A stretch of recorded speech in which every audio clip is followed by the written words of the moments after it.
Bonsoir à tous et bienvenue dans ce nouvel épisode du Rendez-vous de la Réaction, dans lequel j'ai le plaisir de recevoir Baptiste Marché. Mon cher Baptiste, comment est-ce qu'on doit te présenter du coup aujourd'hui? Influenceur, sportif de haut niveau un peu de tout ça, je crois. Ouais. T'es devenu un personnage complexe maintenant, hein. Tu sais que moi j'ai appris dans un article du Monde que tu faisais partie de la virilosphère. Oui, la virilosphère. Pierre Tirmont, vous connaissez la virilosphère, Pierre Tirmont? Je connais maintenant. Je peux te donner une petite exclue tout de suite, puisque tu rentres direct dans le vif du sujet. Cet article va être le sujet, certainement, d'une affaire au tribunal. Excellent. Lui et un paquet d'autres articles. J'ai eu le cabinet d'avocats au téléphone pas plus tard que 10 minutes avant d'arriver, qui m'ont confirmé que effectivement le dossier était bien complet et que certainement ils devront répondre faudra qu'ils expliquent certains termes, quoi. Donc après, bonne chance à eux pour expliquer en quoi je suis un suprémacisme blanc, notamment. Alors, ce qui est intéressant, c'est que tu vois, l'auteur s'appelle Samuel Laurent et qu'il est déjà au tribunal pour une autre affaire à peu près du même ordre. Oui. Contre Cro-Blanc, d'ailleurs, je crois. Oui, je sais. Et il est intéressant, cet homme-là, parce qu'il m'a écrit pour me demander si je pouvais m'interviewer pour cet article. Et on va dire que je l'ai... j'ai pas été hyper courtois parce que je lui ai dit je lui ai dit je veux pas voir mes propos déformés dans votre PQ de boomer subventionné et comme j'ai mis donc lui il m'a dit bon bah très bien et j'ai mis ça en ligne, il l'a pris un petit peu personnellement et dans l'article il en parle, il cite mon message et tout, donc je crois qu'il a pris un peu le seum, il s'est pris un coup de pression virtuel et déjà les coups de pression en vrai je pense qu'ils savent pas ce que c'est, nos chers boomers. Là, il s'est pris un petit coup de pression virtuel et voilà, il n'a pas supporté le choc. Alors, monsieur Pierre Tirmont, juste avant qu'on revienne à toi, mon cher Baptiste, tu sais qu'ici, on fait quelques petites annonces habituelles, un peu de promotion, tu vois, pour la cause. Voilà. Alors, tout d'abord, donc, si vous cherchez un bon bouquin et que vous êtes francilien, vous savez où il faut aller, chez nos amis de la librairie française, 5 rue Auguste Bartoli, dans le 15e arrondissement, métro Lamotte Piquet ou Duplex. Ensuite, si vous voulez un petit bouquin contre-révolutionnaire, allez sur le site de nos amis du collectif Saint-Robert-Bellarmin qui font un travail remarquable. Et nos amis du collectif viennent de sortir un nouvel ouvrage qui regroupe les testaments, donc si je ne dis pas de bêtises, donc de Saint-Rémy, de Charlemagne, de Saint-Louis et de Louis XVI. Voilà. Pierre Tirmont, est-ce que vous pouvez mettre la couverture du bouquin? Affiché déjà. Vous êtes un vrai, Pierre Tirmont, vous êtes un vrai. Donc voilà, nouveau bon bouquin de nos amis du CSRB. Je précise que c'est physiquement parlant un très beau livre. Hein. Les livres du CSRB sont très très bien ficelés. Nous recevrons dans 2 semaines un nouvel auteur du CSRB et son ouvrage aussi est également très bien. Donc le CSRB, c'est du travail de pro sur le fond et sur la forme. Hein. Voilà, donc je vous invite à faire preuve de curiosité. Il y a toute une liste de chaînes YouTube à découvrir dans la description de la vidéo. Allez voir ces chaînes YouTube de grâce. Hein, la curiosité, c'est la base de l'intelligence. Donc faites preuve de curiosité. Donc allez découvrir la chaîne des Catholiques de France, pour laquelle tu as fait une vidéo d'ailleurs, je crois, mon cher Baptiste, qui était sympatoche. Chaîne YouTube de l'abbé Grossin, Tour de David. Chaîne YouTube du Père Jacques Montcarmel. Chaîne YouTube d'Alain Pascal, etc. Voilà. Alors d'ailleurs, il y a 2 nouvelles conférences sur la chaîne de l'abbé Grossin que je vous invite à aller voir. La première est sur la pédagogie de Jean Bosco. Alors dit comme ça, vous dites c'est pas très accrocheur comme thème. Sauf qu'en fait, c'est une conférence de réfutation du jansénisme et de la morale et de la duplicité, de la duplicité plutôt janséniste. Autre conférence de l'abbé Grossin, ça traite de la question du magnétisme et de l'occultisme. Voilà, donc je vous invite à aller voir tout ça. C'est de très haut niveau. Voilà, c'est de très haut niveau. Et puis au-delà de ça, je vous invite à découvrir les sermons et autres conférences de l'abbé. Je remercie les personnes qui se sont déplacées pour la fête des amis d'Alain Pascal. Et j'ai eu des très beaux témoignages de conversion en cours. Et je salue une dame qui se reconnaîtra, qui a voulu revenir à la messe chez les conciliaires il y a quelques mois de ça, à Pâques. Et pourquoi elle est partie ? Parce que pendant la messe, ils ont passé des dessins animés. Et merci de me servir la soupe, hein, les gars, quand même. Hein. Franchement, je vous en demande pas tant. Hein. Voilà. Donc voilà pour ce qui est des annonces. Et puis, voilà. Donc merci aussi à toutes les personnes qui ont acheté Parole de Pape. On va faire une nouvelle édition bientôt, avec des nouveaux extraits du Magistère qu'on va rajouter. Voilà, donc merci à tous. Et puis le combat pour la défense de la foi et de la France du véritable continue. On est là pour agréger la qualité française. Et là, j'ai un allié, tu me permets, de poids, n'est-ce pas? Ouais. Voilà. Ouais. Avec Baptiste Marché. donc membre de la virilosphère, j'apprends. Arrête de dire ça. Hostile. T'es hostile à la modernité Apparemment. Bah après, ça dépend ce qu'on met derrière la modernité. Voilà. Il y a un paquet de choses auxquelles je suis hostile, je pense. Évidemment. Alors, comment je t'ai découvert, mon cher Baptiste ? Je sais, moi, répondre. Vas-y, dis-moi. Avec la vidéo pour SOS Calvaire. C'est pas ça ? Alors, non. Merde. Non. Putain, je c'est croyais. la vidéo avec Papacito. Très bien, juste avant. Tu vois. Là, j'ai été jaloux, je dois le dire, parce que moi, j'adore la bonne bouffe. Et franchement. T'es jaloux de pas être invité ou t'es Non, j'étais jaloux de pas manger. Ce truc-là, moi, je peux le manger tout seul, ça me dérange pas. T'inquiète pas. Attention, ils me disent tout ça, mais quand ils repartent. Oui, certes. Alors, peut-être pas pour ces quantités, tu vois. Mais bon. Ah oui, voilà, c'est ça. Mais moi, à la base, tu vois, je découvre un mec comme ça, qui fait des repas avec Papacito. Mais t'as lâché quand même un truc dans cette vidéo, qui me dit, lui, a priori, quand même. Bon, indépendamment du fait que tu invites Papacito, ce qui laisse supposer que t'es pas d'extrême gauche, tu vois. Bon, tu dis, je m'intéresse beaucoup à 14-18, tu vois. Et je me dis, il veut pas passer des messages subliminaux à cet individu-là, il veut pas nous... Parce que tu parles pas de politique sur ta chaîne. Non, pas directement, c'est le mot d'ordre qu'on s'est donné depuis le début. En fait, c'est pas qu'on veut pas parler de politique, c'est qu'en fait... C'est pas le sujet, ouais. C'est pas ce qu'on fait, on fait du divertissement. Ouais. Par contre, tu me vois régulièrement sur plein d'autres médias où là on me demande des avis qui sont politiques, sociaux, etc. Et on s'interdit aucun sujet. C'est-à-dire que je réponds à toutes les questions, mais pas sur ma chaîne. Mais alors attends, est-ce que tu étais pas assimilé, on va dire, à la virilosphère, appelle ça comme tu veux. C'est mieux que fachosphère, tu verras. Ils ont, c'est quand même ils ont eu fachosphère, ça marchait plus, donc ils testent de nouveaux mots. Ouais, voilà. Est-ce que tu n'étais pas assimilé déjà, c'est une question que je pose, j'ai pas la réponse, à ces idées-là, ce camp-là, avant même que tu te mettes à parler de politique? Tu te souviens pas? Je crois qu'au début, tu sais, avant que je fasse des médias, c'est-à-dire qu'on me donne une parole... Avant, j'étais pas assez connu pour être assimilé à quoi que ce soit. Parce qu'en fait, faut pas oublier que... Enfin, c'est des putes à buzz, les journalistes. Donc en fait, si j'étais un nazi complet, mais que je faisais 2000 vues, ils parleraient jamais de moi. Alors que si je suis légèrement conservateur, mais que je fais 800 000 vues, là, ça les intéresse. Légèrement conservateur, c'est-à-dire hétérosexuel aujourd'hui. Non, mais c'est ça, voilà, en gros. Donc bon... Alors attends, parce que là j'ai sauté des étapes, excuse-moi mon cher Baptiste. Là je t'ai dit comment je t'ai découvert, donc moi je t'ai découvert avec Papacito. Après, ce que j'ai apprécié effectivement, c'est ta vidéo avec SOS Calvaire, parce que je pense qu'ils font un très très bon travail de recatholicisation, je dirais, de l'espace public. Mais quelle est ma vidéo préférée avec Baptiste Marchais, Pierre de Tirmont? Eh ben, je vais te dire, fut un temps, c'était la vidéo sur la triperie, que j'ai beaucoup aimé. Ouais. Mais tu as fait encore mieux avec le Béarn. Avec franchement, là, c'est médaille d'or. Là. Moi, j'ai été touché par ces mecs-là. Vous voir grimper dans les collines comme ça, tout ça, c'est magnifique, quoi. C'est magnifique. En plus, moi, j'adore les mecs du Béarn, parce que c'était dans mon équipe de rugby.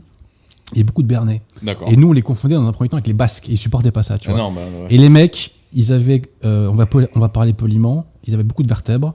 Quand on allait dans les équipes, jouer dans les équipes de ce qu'on appelle moi des communes champêtres, tu vois, donc Bobigny, Mantes-la-Jolie, les Mureaux, tu vois, toutes ces communes champêtres aux populations accueillantes. Les mecs, ils étaient solides, ils bougeaient pas, c'était les premiers à renvoyer les marrons. Voilà, donc moi j'aime beaucoup ces populations-là. Et donc voilà, donc tu vois, je te vois monter dans les collines comme ça, aller dans les petites cabanes, c'est vraiment une vidéo magnifique et je l'ai postée sur Facebook et j'ai mis la France éternelle en action. Ouais, bah merci beaucoup. Parce que tu vois, ça c'est le patrimoine français. Voilà. Ouais, et c'est incroyable que ces mecs-là existent encore au XXIe siècle. Hein. Ouais, bien sûr, mais il en reste un peu partout. Après, c'est vrai qu'on est un peu, c'est un peu les derniers dinosaures, mais non, il en reste. Et puis la preuve, en fait, c'est qu'ils transmettent parce que là, t'as vu, il y a le fils qui a repris l'affaire.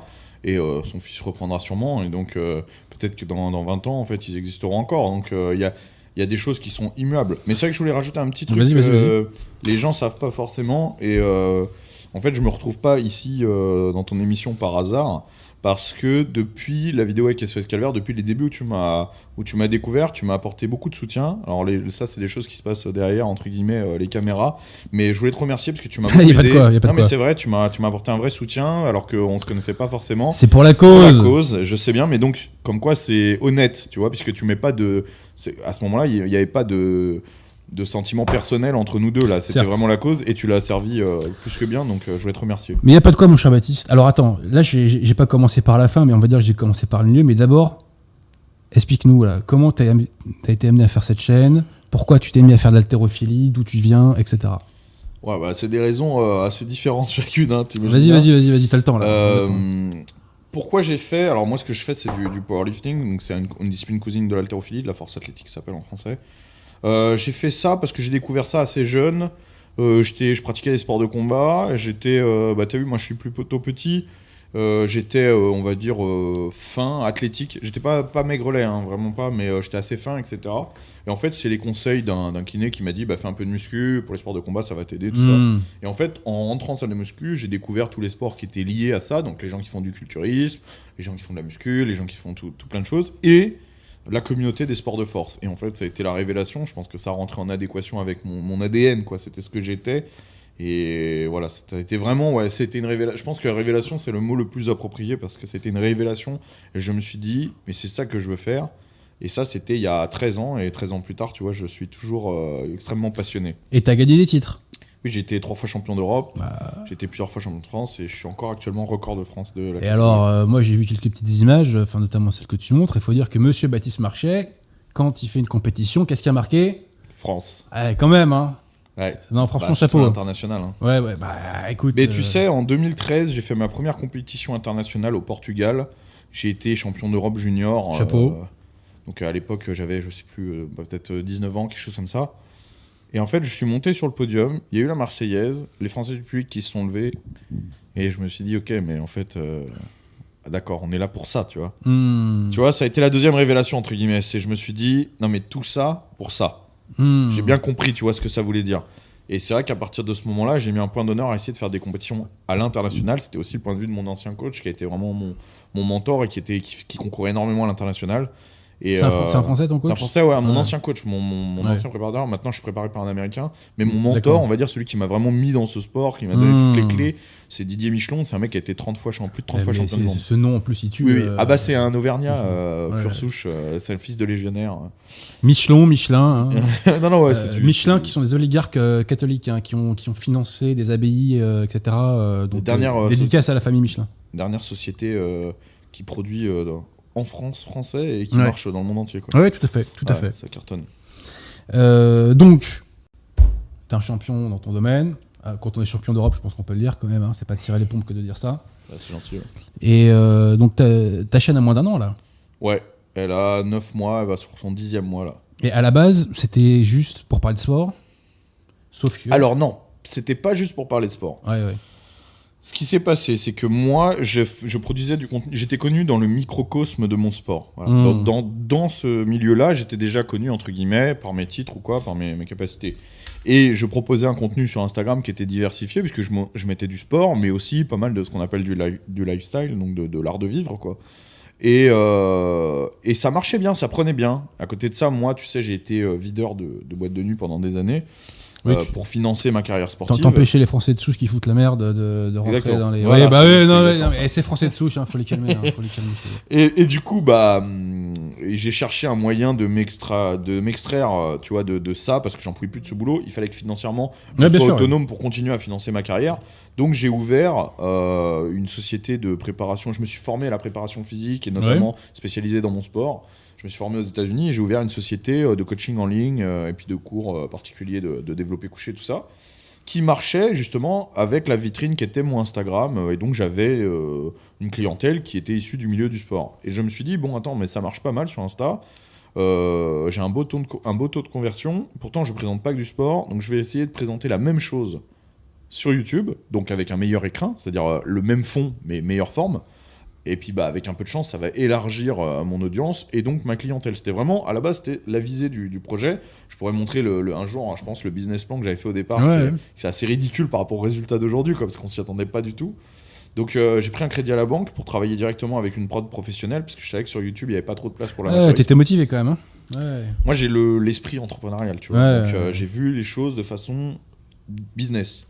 Je me suis dit, voilà, j'investis, ça rapportera après, etc. Donc j'ai monté vraiment un truc. On a tourné des vidéos sur l'été. On a travaillé 6 mois sur la construction de la chaîne. Sur 2 mois, on a tourné des vidéos pour avoir des vidéos d'avance, quoi. Et on a balancé ça. Et en fait, ça a pris beaucoup plus que ce qu'on imaginait. Parce que nous, on imaginait pouvoir aller peut-être jusqu'à 5 à 10 000 abonnés. On aurait été content, quoi. Et en vérité, là, comme je t'ai dit, en 10 mois, on est à 180 000. Donc c'est colossal. Ça n'a rien à voir. Et donc, finalement... tu vois, le public venant, les gens, ils viennent, ils sont contents de ce qu'ils ont, t'as envie qu'ils soient encore plus contents. Donc, plus de moyens, plus de budget, on essaye de faire du contenu encore plus qualitatif, et ainsi de suite, en fait, la roue tourne comme ça, quoi. Donc, à la base, c'est art de vivre global. Art de vivre global et sport, et c'est toujours ça, d'ailleurs. Mais le sport, on peut même l'intégrer dans l'art de vivre, tu vois, on peut voir ça comme ça. Sauf que, moi, j'ai l'impression qu'aujourd'hui, tu mets en valeur l'artisanat, tu mets en valeur le patrimoine. Ouais, mais c'était déjà le cas à l'époque, avant que je sois connu sur Insta. Je poussais déjà les gens qui me suivaient pour le milieu sportif à consommer français. J'allais déjà voir des éleveurs, des trucs. Je leur montrais déjà comment se fournir de la viande de qualité et tout, puisque c'est intrinsèquement lié à un art de vivre sportif, de sportif. T'as besoin d'avoir un cadre sain, de nourriture, de repos, etc. Donc en fait, c'était déjà le cas, mais c'était juste à une échelle infime, quoi. Et dans ton microcosme, ils connaissent tes idées, qu'est-ce qu'ils en pensent, etc. Oui, de toute façon, c'est un milieu qui est quand même plutôt conservateur, on va pas se mentir. Ça va pas de soi. Les sports de force, ça te raccroche à quelque chose de très antique, tu vois, le culte de la force et tout. Il y a bien sûr, attention, il faut pas faire de... Tu sais, il y a tout. Il y a évidemment, tu dois avoir des gauchistes qu'en font, mais c'est vrai que c'est pas partout, le courant majoritaire. Hein. Quand tu vas à l'international, surtout, tu te rends vite compte que c'est un truc de droitard convaincu, quoi. Alors, tu sais que moi, j'ai réhabilité dans mon esprit la musculation. Parce que moi, à une période de ma vie, on m'a proposé d'en faire, parce que j'étais en fédéral 3 au rugby. Ouais. Et si tu veux tenir physiquement... Ah c'est obligatoire. Voilà, moi j'étais D'ailleurs, les Français ont beaucoup de retard là-dessus, sur la préparation physique. On a mis longtemps à comprendre que c'était aussi important que la pratique. On a toujours 3 ou 4 ans de retard sur les anglo-saxons de ce point de vue-là. C'est pour ça qu'on a perdu en 2003 d'ailleurs à la Coupe du Monde. Passons. Mais tu vois, moi on m'a proposé à l'époque de faire de la muscu et j'ai pas voulu, tu vois, parce que je voulais pas me métamorphoser physiquement notamment, tu vois. Et puis, alors là je sais pas que tu me mettes une bande dans la gueule, mais parce que pour moi c'était un truc de oui, j'aimais pas l'image que ça véhiculait, mais non, c'est que je trouve que c'était trop facile de moi qui avait gonflé via le rugby et la souffrance pure. Je trouvais que c'était trop facile de gonfler via la muscu. Sauf que ce que j'ai découvert après, parce que quand même j'ai un peu, j'ai pas fait de la muscu, mais je fais quand même pas mal d'exercices, on va dire ça comme ça. Il faut souffrir, c'est de la souffrance, tu vois. C'est de la souffrance. Puis après là, en plus tu parles de musculation, tu vois, mais c'est encore très à part de ce que je fais moi, tu vois. Les sports de force, vraiment. Là, on est dans quelque chose qui n'a rien à voir. C'est une discipline, tu sais, une discipline, comme on dit, particulière, c'est-à-dire c'est une discipline individuelle, pardon. Donc, tu sais, c'est un sport de performance. Donc, en fait, ça demande les mêmes efforts physiques qu'un sprinter, un lanceur, etc. C'est-à-dire travailler énormément de technique, travailler énormément la condition physique, tout ça. Et en fait, c'est des efforts... moi, j'en mets... Là, la vidéo qui est sortie il y a 1 heure, justement, sur ma chaîne, c'est mon nouvel entraînement. Je peux t'assurer que si tu regardes 5 minutes, tu vas comprendre qu'il n'y a pas beaucoup de mecs qui sont capables de tenir des entraînements aussi intenses. C'est moi qui suis quand même d'une bonne constitution, je suis toujours à 2 doigts de passer, de tomber dans les pommes, tu vois. Donc c'est plusieurs milliers, plus de 1000 calories dépensées par entraînement. C'est pour ça que ça représente un truc énorme, vraiment. Et donc, je précise aussi, tu viens de banlieue, Baptiste. Même là, j'y vis encore. Je vis en banlieue. J'y ai grandi, j'ai grandi dans le cœur du 95. Donc tu as constaté que le racisme anti-blanc était une invention de l'extrême droite voilà. Et que le vivre ensemble, ça marchait. Ça marche super bien dans le 95. Je vais faire une petite dédicace à un mec qui m'a écrit sur Instagram il y a pas longtemps, qui s'appelle Dorian, qui m'a dit qu'il comprenait pas du tout mon point de vue, parce que lui, apparemment, il vit à Marseille dans un quartier cosmopolite, et il a dit, je le cite, le vivre ensemble, c'est super.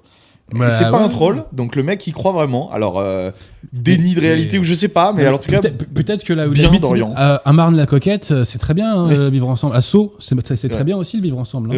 Non mais apparemment, et lui il vit dans un quartier de Marseille et apparemment si c'est bien. Les gens pensent que le vivre ensemble, c'est avoir 1 ou 2 potes d'origine maghrébine ou africaine. C'est pas ça dont on parle. C'est surtout que je crois qu'ils confondent vivre ensemble et vivre à côté.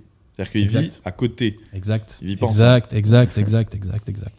Mais tu as tout à fait raison. Mais attends, en parlant de vivre ensemble, je vais te dire un truc. J'ai plus le nom de la rue. Zut.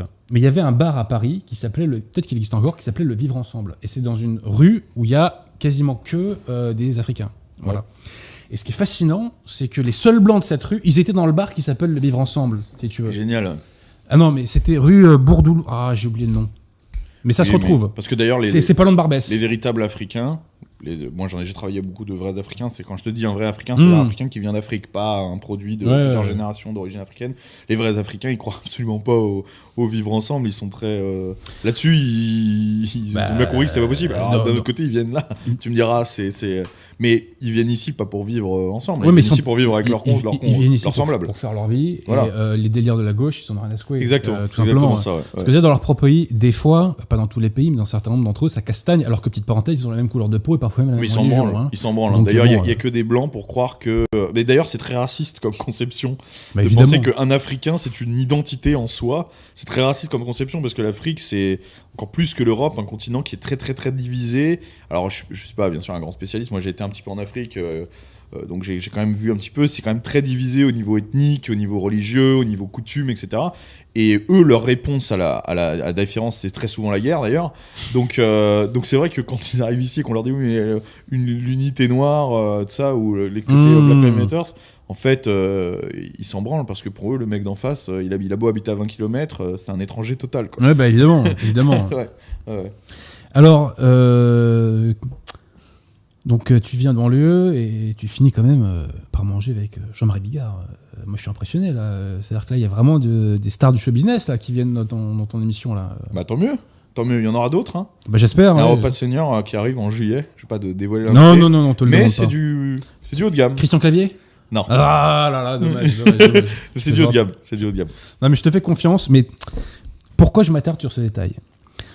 Parce que le grand combat, je dirais, de la radicalité, quand je dis radicalité, pour moi c'est vérité, hein, c'est la même chose, hein, au bon sens du terme, c'est de se déghettoiser un maximum, tu vois. Et le fait que des gens comme toi, ou Papacito, ou d'autres, ou comme le Raptor, tout ce que tu veux, qui chacun est sur un créneau différent d'ailleurs, et sur une approche différente, je dirais, hein, mais c'est que votre force de frappe, justement, pulvérise. Je dirais, les frontières de ce ghetto, tu vois. Et il y a des gauchistes qui suivent. Moi, j'ai une connaissance là qui m'a dit que ses amis gauchistes, par exemple, suivent Papacito, tu vois. Ouais, il y en a. Ce qui veut dire que peut-être que sur le long terme, ça va les travailler dans un sens contraire, tu vois, politiquement parlant, si je peux dire. J'imagine. Donc, c'est pourquoi c'est une conquête. Tu vois, quand tu fais venir Bigard, pour moi, je le vois comme une conquête, tu vois, indépendant de ce qu'il raconte, tu vois, bon, même s'il peut balancer des trucs intéressants. Encore que certaines choses dans sa bouche ont plus de valeur que dans la nôtre, tu vois. En fait, c'est tout l'intérêt du concept repas de senior. C'est que, bon, il y a le repas, il y a le partage, etc., il y a tout ce que ça véhicule, mais dans ce qu'on sélectionne de façon audible, dans le discours, ce qui est intéressant, c'est de qui il vient. Par exemple, je te donne un exemple très précis, 25G. J'ai te parler de lui, tiens. Non, mais 25G, qui est un rappeur, qui est quand même très reconnu dans le milieu du rap. Alors moi, c'est un copain à titre perso, mais je veux dire, en dehors de ça, qui est très reconnu dans le milieu du rap, quand il dit il n'y a pas assez de blancs dans le rap, je comprends pas pourquoi il y a du racisme anti-blanc et qu'on laisse passer dans certaines paroles, c'est quand même plus percutant que quand c'est Éric Zemmour. Évidemment. Tu vois, c'est tout ça. Moi, Bigard, il est venu dans mon émission, il a dit la chasse, c'est nécessaire, le plus important dans la vie, c'est la transmission, et Gad Elmaleh est un voleur. Très bien. Non, mais moi, ça me va. Le job, tu vois, dédicace à sa copie comique. Le job est fait, tu vois. Donc, moi, si je le dis, bon, on va me dire que je suis redondant. Quand c'est lui qui dit, c'est intéressant. Tous les invités ont eu une part d'utilité dans leur discours. Alors, on manipule rien, évidemment. Ils disent ce qu'ils veulent. Et d'ailleurs, ils savent, c'est pour ça qu'ils viennent, parce qu'on est super bienveillants et super cool avec. On est très contents qu'ils viennent. On les respecte à mort. On fait très attention que les gens soient aussi bienveillants dans l'espace commentaire avec eux. Là-dessus, tu vois, ils savent qu'ils sont tranquilles. On va pas les piéger. On fait vraiment. Et d'ailleurs, on leur montre toujours le montage en avance. Et ils nous le valident, tu vois. C'est-à-dire que s'ils sont pas d'accord avec un truc, c'est jamais arrivé, mais ça pourrait, eh bien, on le changerait, tu vois. Le but, c'est pas qu'ils soient mal à l'aise et qu'on les piège et qu'après, ils aient plus envie de revenir. Mais alors au final, mon cher Baptiste, ta vie a été complètement bouleversée ces derniers mois. Bah, c'est le moins qu'on puisse dire. Là, t'es passé d'une dimension à l'autre, là. Bah déjà, sur plusieurs termes. Mon utilité, entre guillemets, dans l'échiquier, il a changé. Parce que maintenant, bon, j'ai un poids lourd, là. Un petit peu de, peut-être pas un poids lourd, mais j'ai un petit peu de poids, en tout cas. Donc, donc du coup, j'ai aussi plus de responsabilités. Il faut que je fasse attention, tu vois. Et puis même vis-à-vis de ma communauté, pas que politiquement, mais je parle aussi dans l'objet télévisuel. Aujourd'hui, j'ai un vrai public qui a des vraies attentes, donc je me dois de répondre à leurs attentes et donc de faire attention à ma communauté, à qu'ils soient toujours heureux. Tu sais, moi je touche une partie une partie de ma communauté, c'est des gens qui ne trouvent rien à leur goût sur YouTube. Tu vois, ils sont venus sur ma chaîne et ils ont rien d'autre. Donc en fait, il faut que ces gens-là, ils ne se sentent jamais perdus, parce que s'ils ont que moi, entre guillemets, ou que quelques chaînes qui leur plaisent, ils n'ont pas beaucoup de contenu fait pour eux, il faut qu'ils trouvent toujours, j'espère, refuge, entre guillemets, sur ma chaîne et tout. Donc ça, c'est une chose. Ensuite, au niveau entrepreneurial, bien sûr, les choses ont changé. Je suis passé d'une petite société de coaching à 2 grosses, très grosses même sociétés. Maintenant, aujourd'hui, tant mieux. Beaucoup plus de responsabilités. J'ai 4 employés. J'ai 4 personnes qui travaillent en dessous de moi. Pèse à tous les sens des termes, notre ami. Je ne vais pas dire des employés parce que j'ai l'URSSAF qui me tombe dessus. Mais Prestataire. Merci. Mais voilà. Problème de droit de travail, tu m'appelles. Ouais, non. J'ai des gens, en tout cas, en dessous de moi qui travaillent pour moi, qui travaillent avec moi. Donc aujourd'hui, j'ai des responsabilités, puis j'ai un emploi du temps. Merci de venir chez nous, mon Non, cher mais Baptiste. Écoute, bon, t'as pas besoin de nous pour gagner des abonnés, mais si on peut, ma foi, t'aider. Et d'ailleurs, t'as lancé une marque de fringues, non ? Ouais, c'est vrai, j'ai lancé une marque de fringues, un petit peu sous la pression de la communauté qui a vraiment demandé ça. Parce qu'au début, j'étais un petit peu réfractaire à faire des produits dérivés. Et en vérité, j'ai vu qu'il y avait une vraie attente. Donc je me suis dit, bon, on va faire des trucs, mais on va pas faire des merdes. Du retour de la galère, non ? Voilà, non mais. Non, mais tu sais qu'aujourd'hui, de la galère. C'est marrant de dire ça, mais tu sais, aujourd'hui, les jeunes, ils ont pas trop la référence. Je crois, les plus jeunes que moi, Truand de la galère. Non, c'est pas possible qu'ils connaissent pas. C'est pas possible. Je t'assure que si je crois que Marseille, c'est fini. Pierre de Tirmont, Truand de la galère. Non, moi j'ai 27 ans, je connais. Oui, voilà, on a le même âge. Mais après, pour les si la marque est à prendre, pour les 2000, Marseille, je suis pas sûr que ce soit leur truc. Mais voilà, donc du coup, on a travaillé sur des vrais produits avec une identité visuelle, etc. Là, j'en porte un, tu vois. Allons-y. Est-ce qu'on voit avec Pierre de Tirmont le tir de notre ami là ? Ouais. Tabac 12-7 et tradition, tu vois, avec la balle de 12-7 et le cigare qui font une croix. Tu l'auras remarqué. Donc voilà, tu vois, on a essayé de faire plusieurs produits et ça a vraiment cartonné, on est très très content. Et là, on est un petit peu sous le feu maintenant parce que là, on a reçu les stocks, c'est en train d'envoyer, mais il y a des milliers de colis à faire là, donc ça bosse. La distribution, ça bosse. Mais tu sais, moi, dans La France divisée contre elle-même, j'évoquais le concept de marché blanc. Alors, quand je dis marché blanc, il n'y a pas de connotation ethnique, mais ce que je disais par là, c'est qu'il fallait créer notre propre marché et notre propre système de consommation, tu vois. Vrai. En gros, notre pognon, si on peut rester entre nous, nous, c'est pas plus mal. Se faire travailler les uns les autres, c'est le plus important. C'est d'ailleurs pour ça que moi, je ne fais travailler que des gens que je connais. Que ce soit dès que j'ai besoin de quelque chose, ce qui est en rapport avec la chaîne ou pas, c'est toujours des connaissances, des gens vraiment dont je suis sûr, entre guillemets, je sais que l'argent va dans la bonne poche. Quoi. Et puis, on a tout à gagner à faire comme ça. Moi, je te le dis très clairement, moi j'ai des clients, des hommes d'affaires, qui n'ont pas besoin d'aller me chercher, entre guillemets. Et qui vont me chercher spécifiquement parce que j'ai ces idées-là et qu'ils veulent au passage m'encourager, me soutenir, etc. Ouais, voilà. Donc on a tout à gagner là-dessus, quoi. Donc en fait, t'es un homme d'affaires, Baptiste. T'es un homme d'affaires, mais t'es un homme d'affaires. Autres, oui. Entre autres, il y a une grande partie d'affaires dans ce que je fais maintenant, c'est clair. Voilà, t'es un exemple, un Pierre de Tirmont, n'est-ce pas prenez exemple si vous voulez vous lancer dans le business. Le pauvre, il est en train de bosser. Mais je clash Pierre de Tirmont, à échéance régulière. Bon alors, question aussi, parce que tu vois, je te dis ta vie a changé, mais attends mon cher Baptiste, pourquoi je te dis ça ? Parce que là, je relis mes notes. T'es allé chez Hanouna quand même, attendez. Donc moi, je te pose la question. J'ai été une fois, mais j'étais invité 5 fois. Alors voilà, là, ça mérite qu'on rebondisse là-dessus pour plusieurs raisons. Premièrement, est-ce que tu as un cas de conscience ? Quand on t'invite là, tu te dis hors de question, c'est Hanouna, c'est pas mon univers, etc. Encore que c'est moins con que les années précédentes, j'ai l'impression. Je te dis pas que c'est super intelligent, mais à une époque, c'était vraiment rabaissant, je trouve, pour les téléspectateurs, etc. J'ai l'impression qu'il a mis de l'eau dans son vin. Bref, passons. Je suis pas là pour faire l'éloge d'Hanouna. Mais est-ce que tu as eu un cas de conscience en te disant, est-ce que je pactise ou pas ? Est-ce que c'était hors sujet complètement pour toi ? Tu vois ce que je veux dire ? Non, c'est pas du tout ça que je me suis posé comme question, pas du tout. J'ai réfléchi pour de vrai, de façon pragmatique. Est-ce que c'est utile ou pas ? Moi, c'est ça qui m'intéresse. Je peux aller partout, du moment que c'est en direct. Ça, c'est une de mes conditions. C'est-à-dire que par exemple, Quotidien m'ont invité, j'ai dit non. C'est pas en direct. Je crois que t'as bien fait. C'est pas en direct et je veux pas, tu vois. Je veux avoir le montage entre les mains, sinon, donc ça sera pas possible avec Quotidien. Donc, est-ce que c'est en direct ? C'est la première condition. Deuxième condition, est-ce que je vais être utile ? C'est-à-dire est-ce que j'ai une carte à jouer ou pas ? Là, pour le coup, le débat, je savais que j'avais une carte à jouer, je connaissais l'invité d'en face, je savais qu'elle allait se ridiculiser, etc. Je savais que j'aurais un temps de parole. Pour elle, hein. Je savais que j'aurais un temps de parole limité. Bon, il était encore plus limité, mais même avec un temps de parole limité, je savais que j'avais une carte à jouer. Je pense, moi, je suis très content de mon passage parce que il s'attendait à avoir un gros débile qui allait lui jeter du bacon et lui dire ouais, la viande c'est super. Finalement, ils ont eu un mec posé avec un discours clair, concis. Et ce qui s'est passé, ce qui s'est passé, c'est que les chroniqueurs sont trouvés de mon côté.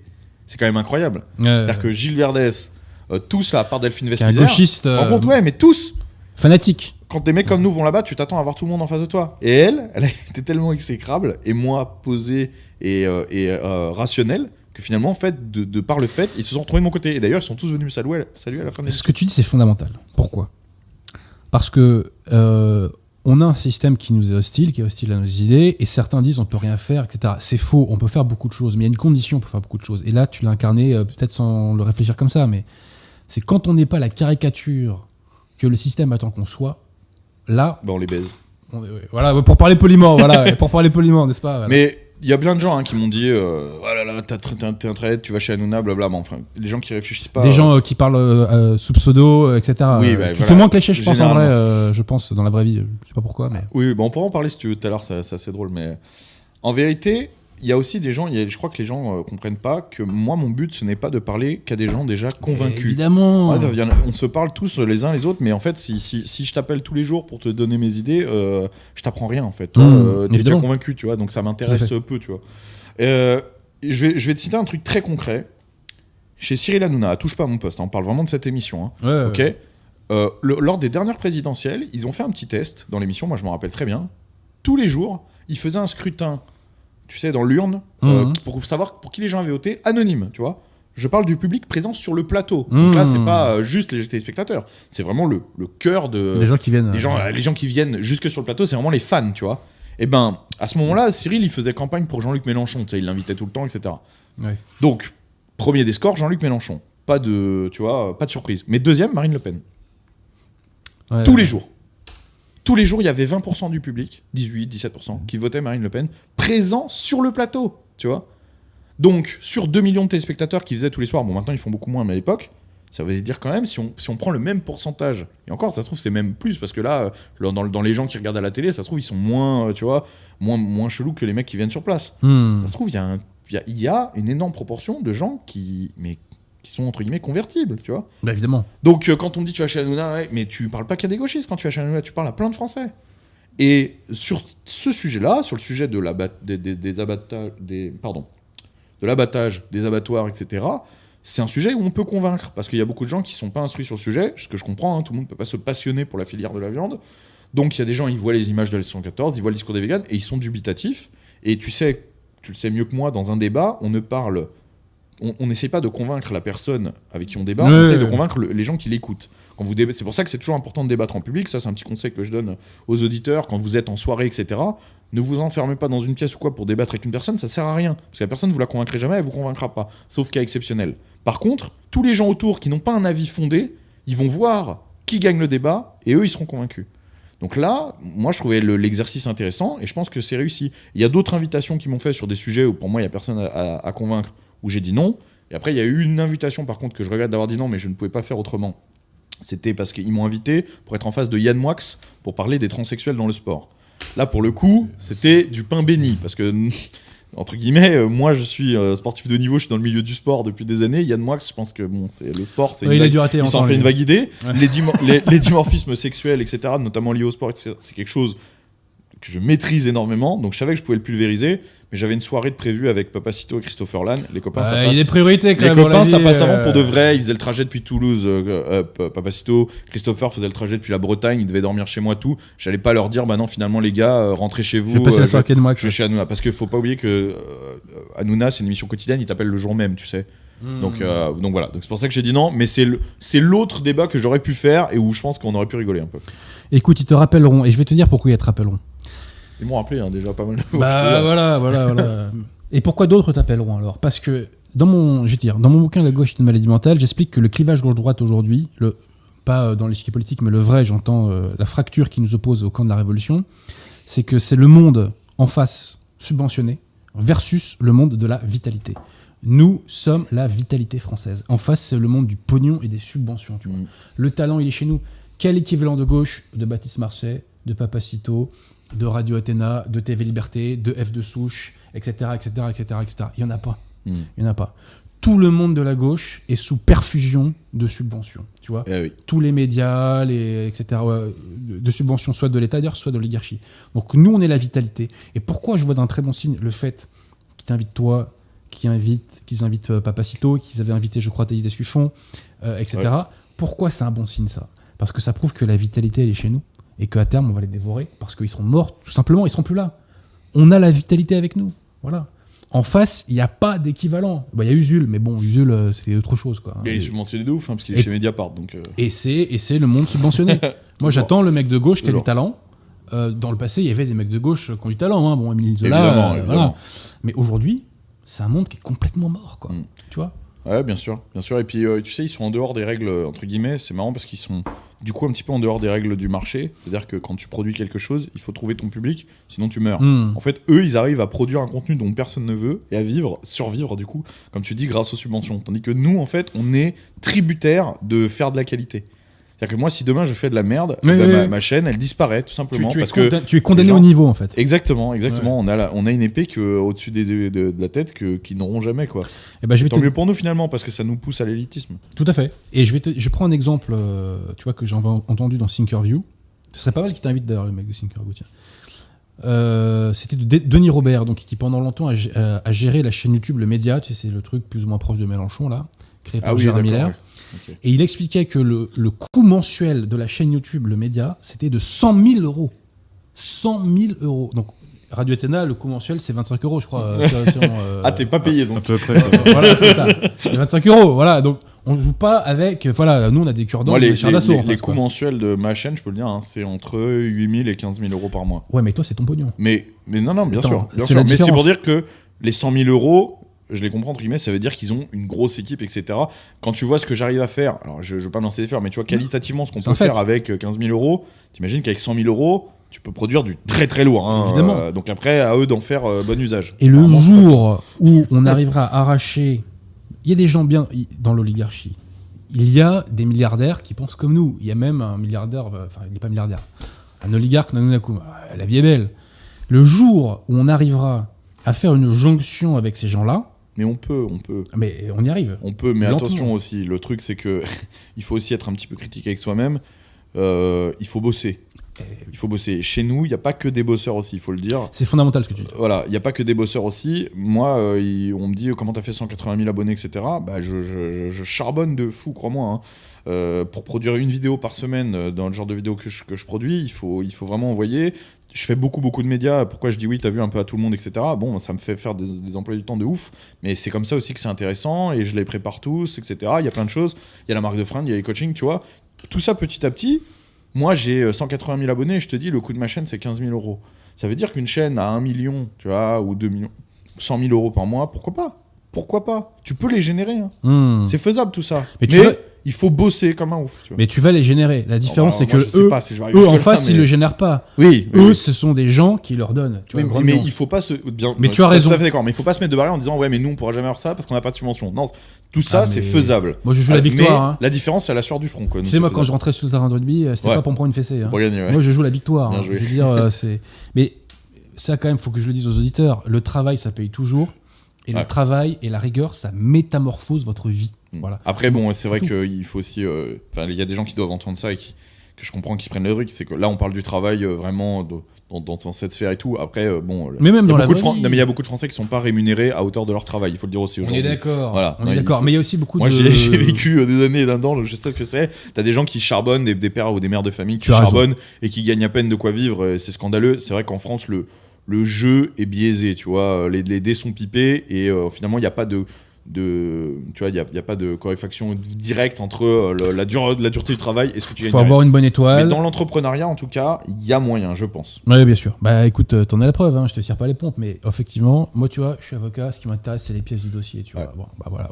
Concrètement, tu t'es imposé en quelques mois et tu véhicules les bons messages. Alors bon, je t'avoue que moi, les grosses voitures, ça m'intéresse moins là, parce que je suis impressionné d'ailleurs. Je sais même pas où t'as pu acheter ce truc-là. Ah oui, mais je me suis pas venu avec, parce que pour se garer dans le 8e... Ouais, c'est compliqué. Ouais, c'est compliqué. Je sais même pas si on te laisse rentrer dans Paris avec ça. Ah bah de toute façon, non, mais je viens quand même. Hein. Ça, je demande pas l'autorisation, mais oui. Bon, après, c'est toujours pareil. Dans ma chaîne, c'est hétéroclite. Voilà, chacun trouve midi à sa porte. Il y a des gens qui sont pas du tout sportifs. Il y a des gens, les cigares, ça les saoule.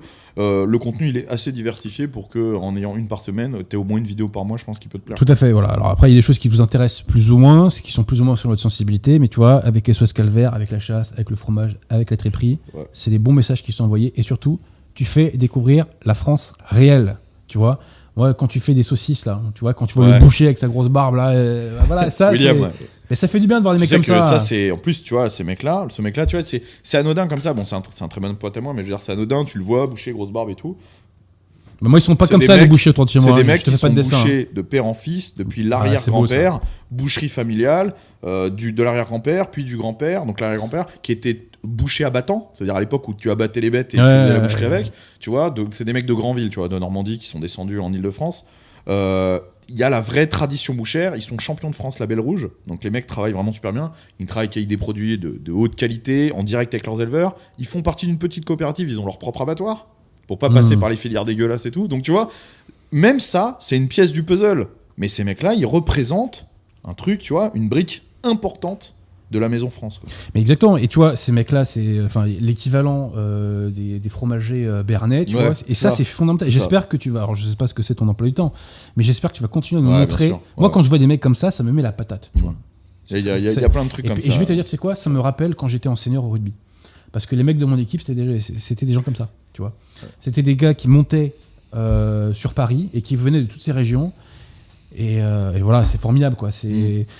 On a quelques... Tu sais, quand tu vis en Île-de-France, tu as parfois des doutes quant au fait que la France existe encore, je dirais, d'un point de vue humain, quoi. En physique, bon, je te fais pas de dessin. Ouais, je comprends. Voilà. Donc ça fait du bien de voir des figures, tu vois, comme ça. Ça fait vraiment du bien. Alors, il y a un truc qui m'a choqué dans Repas de Seigneur, mon cher Baptiste. Tu fais jamais de grec. Jamais de grec. Je parle pas grec. Tu fais jamais de grec à manger. Ah, alors ça dépend de vraie nourriture grecque ou de grec non, kebab. Non, bah, quand on est grec, on sait ce que c'est le grec. Hein. Monsieur Perrottier, grand consommateur, je crois, non? Non, ouais, je te clash. Non, mais c'est pour vous dire que voilà. Et ben, tu vais te dire un truc. Déjà, dans Repas de Seigneur, un truc tout bête, hein, mais déjà, passe-moi la formule, la gueule de repas. Ils sont beaux. Tu vois. Mais ça, c'est une prérogative de la chaîne. On essaye de...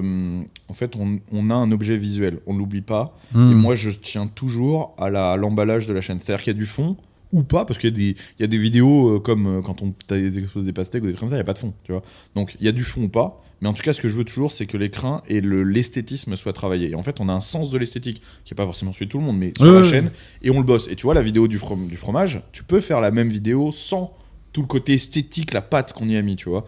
Mais moi, c'est important. J'ai envie que les gens, quand ils regardent la vidéo, même sans le son déjà, qu'il y ait une image. Ensuite, que s'ils écoutent les musiques, tu vois, qu'il y ait en fait vraiment tout ça, c'est travaillé. Et donc, la déco, notamment, dans Repas de Seigneur, les plats, tout est travaillé, pour que ce soit bon, que ça ait du sens, mais qu'aussi ce soit beau visuellement, quoi.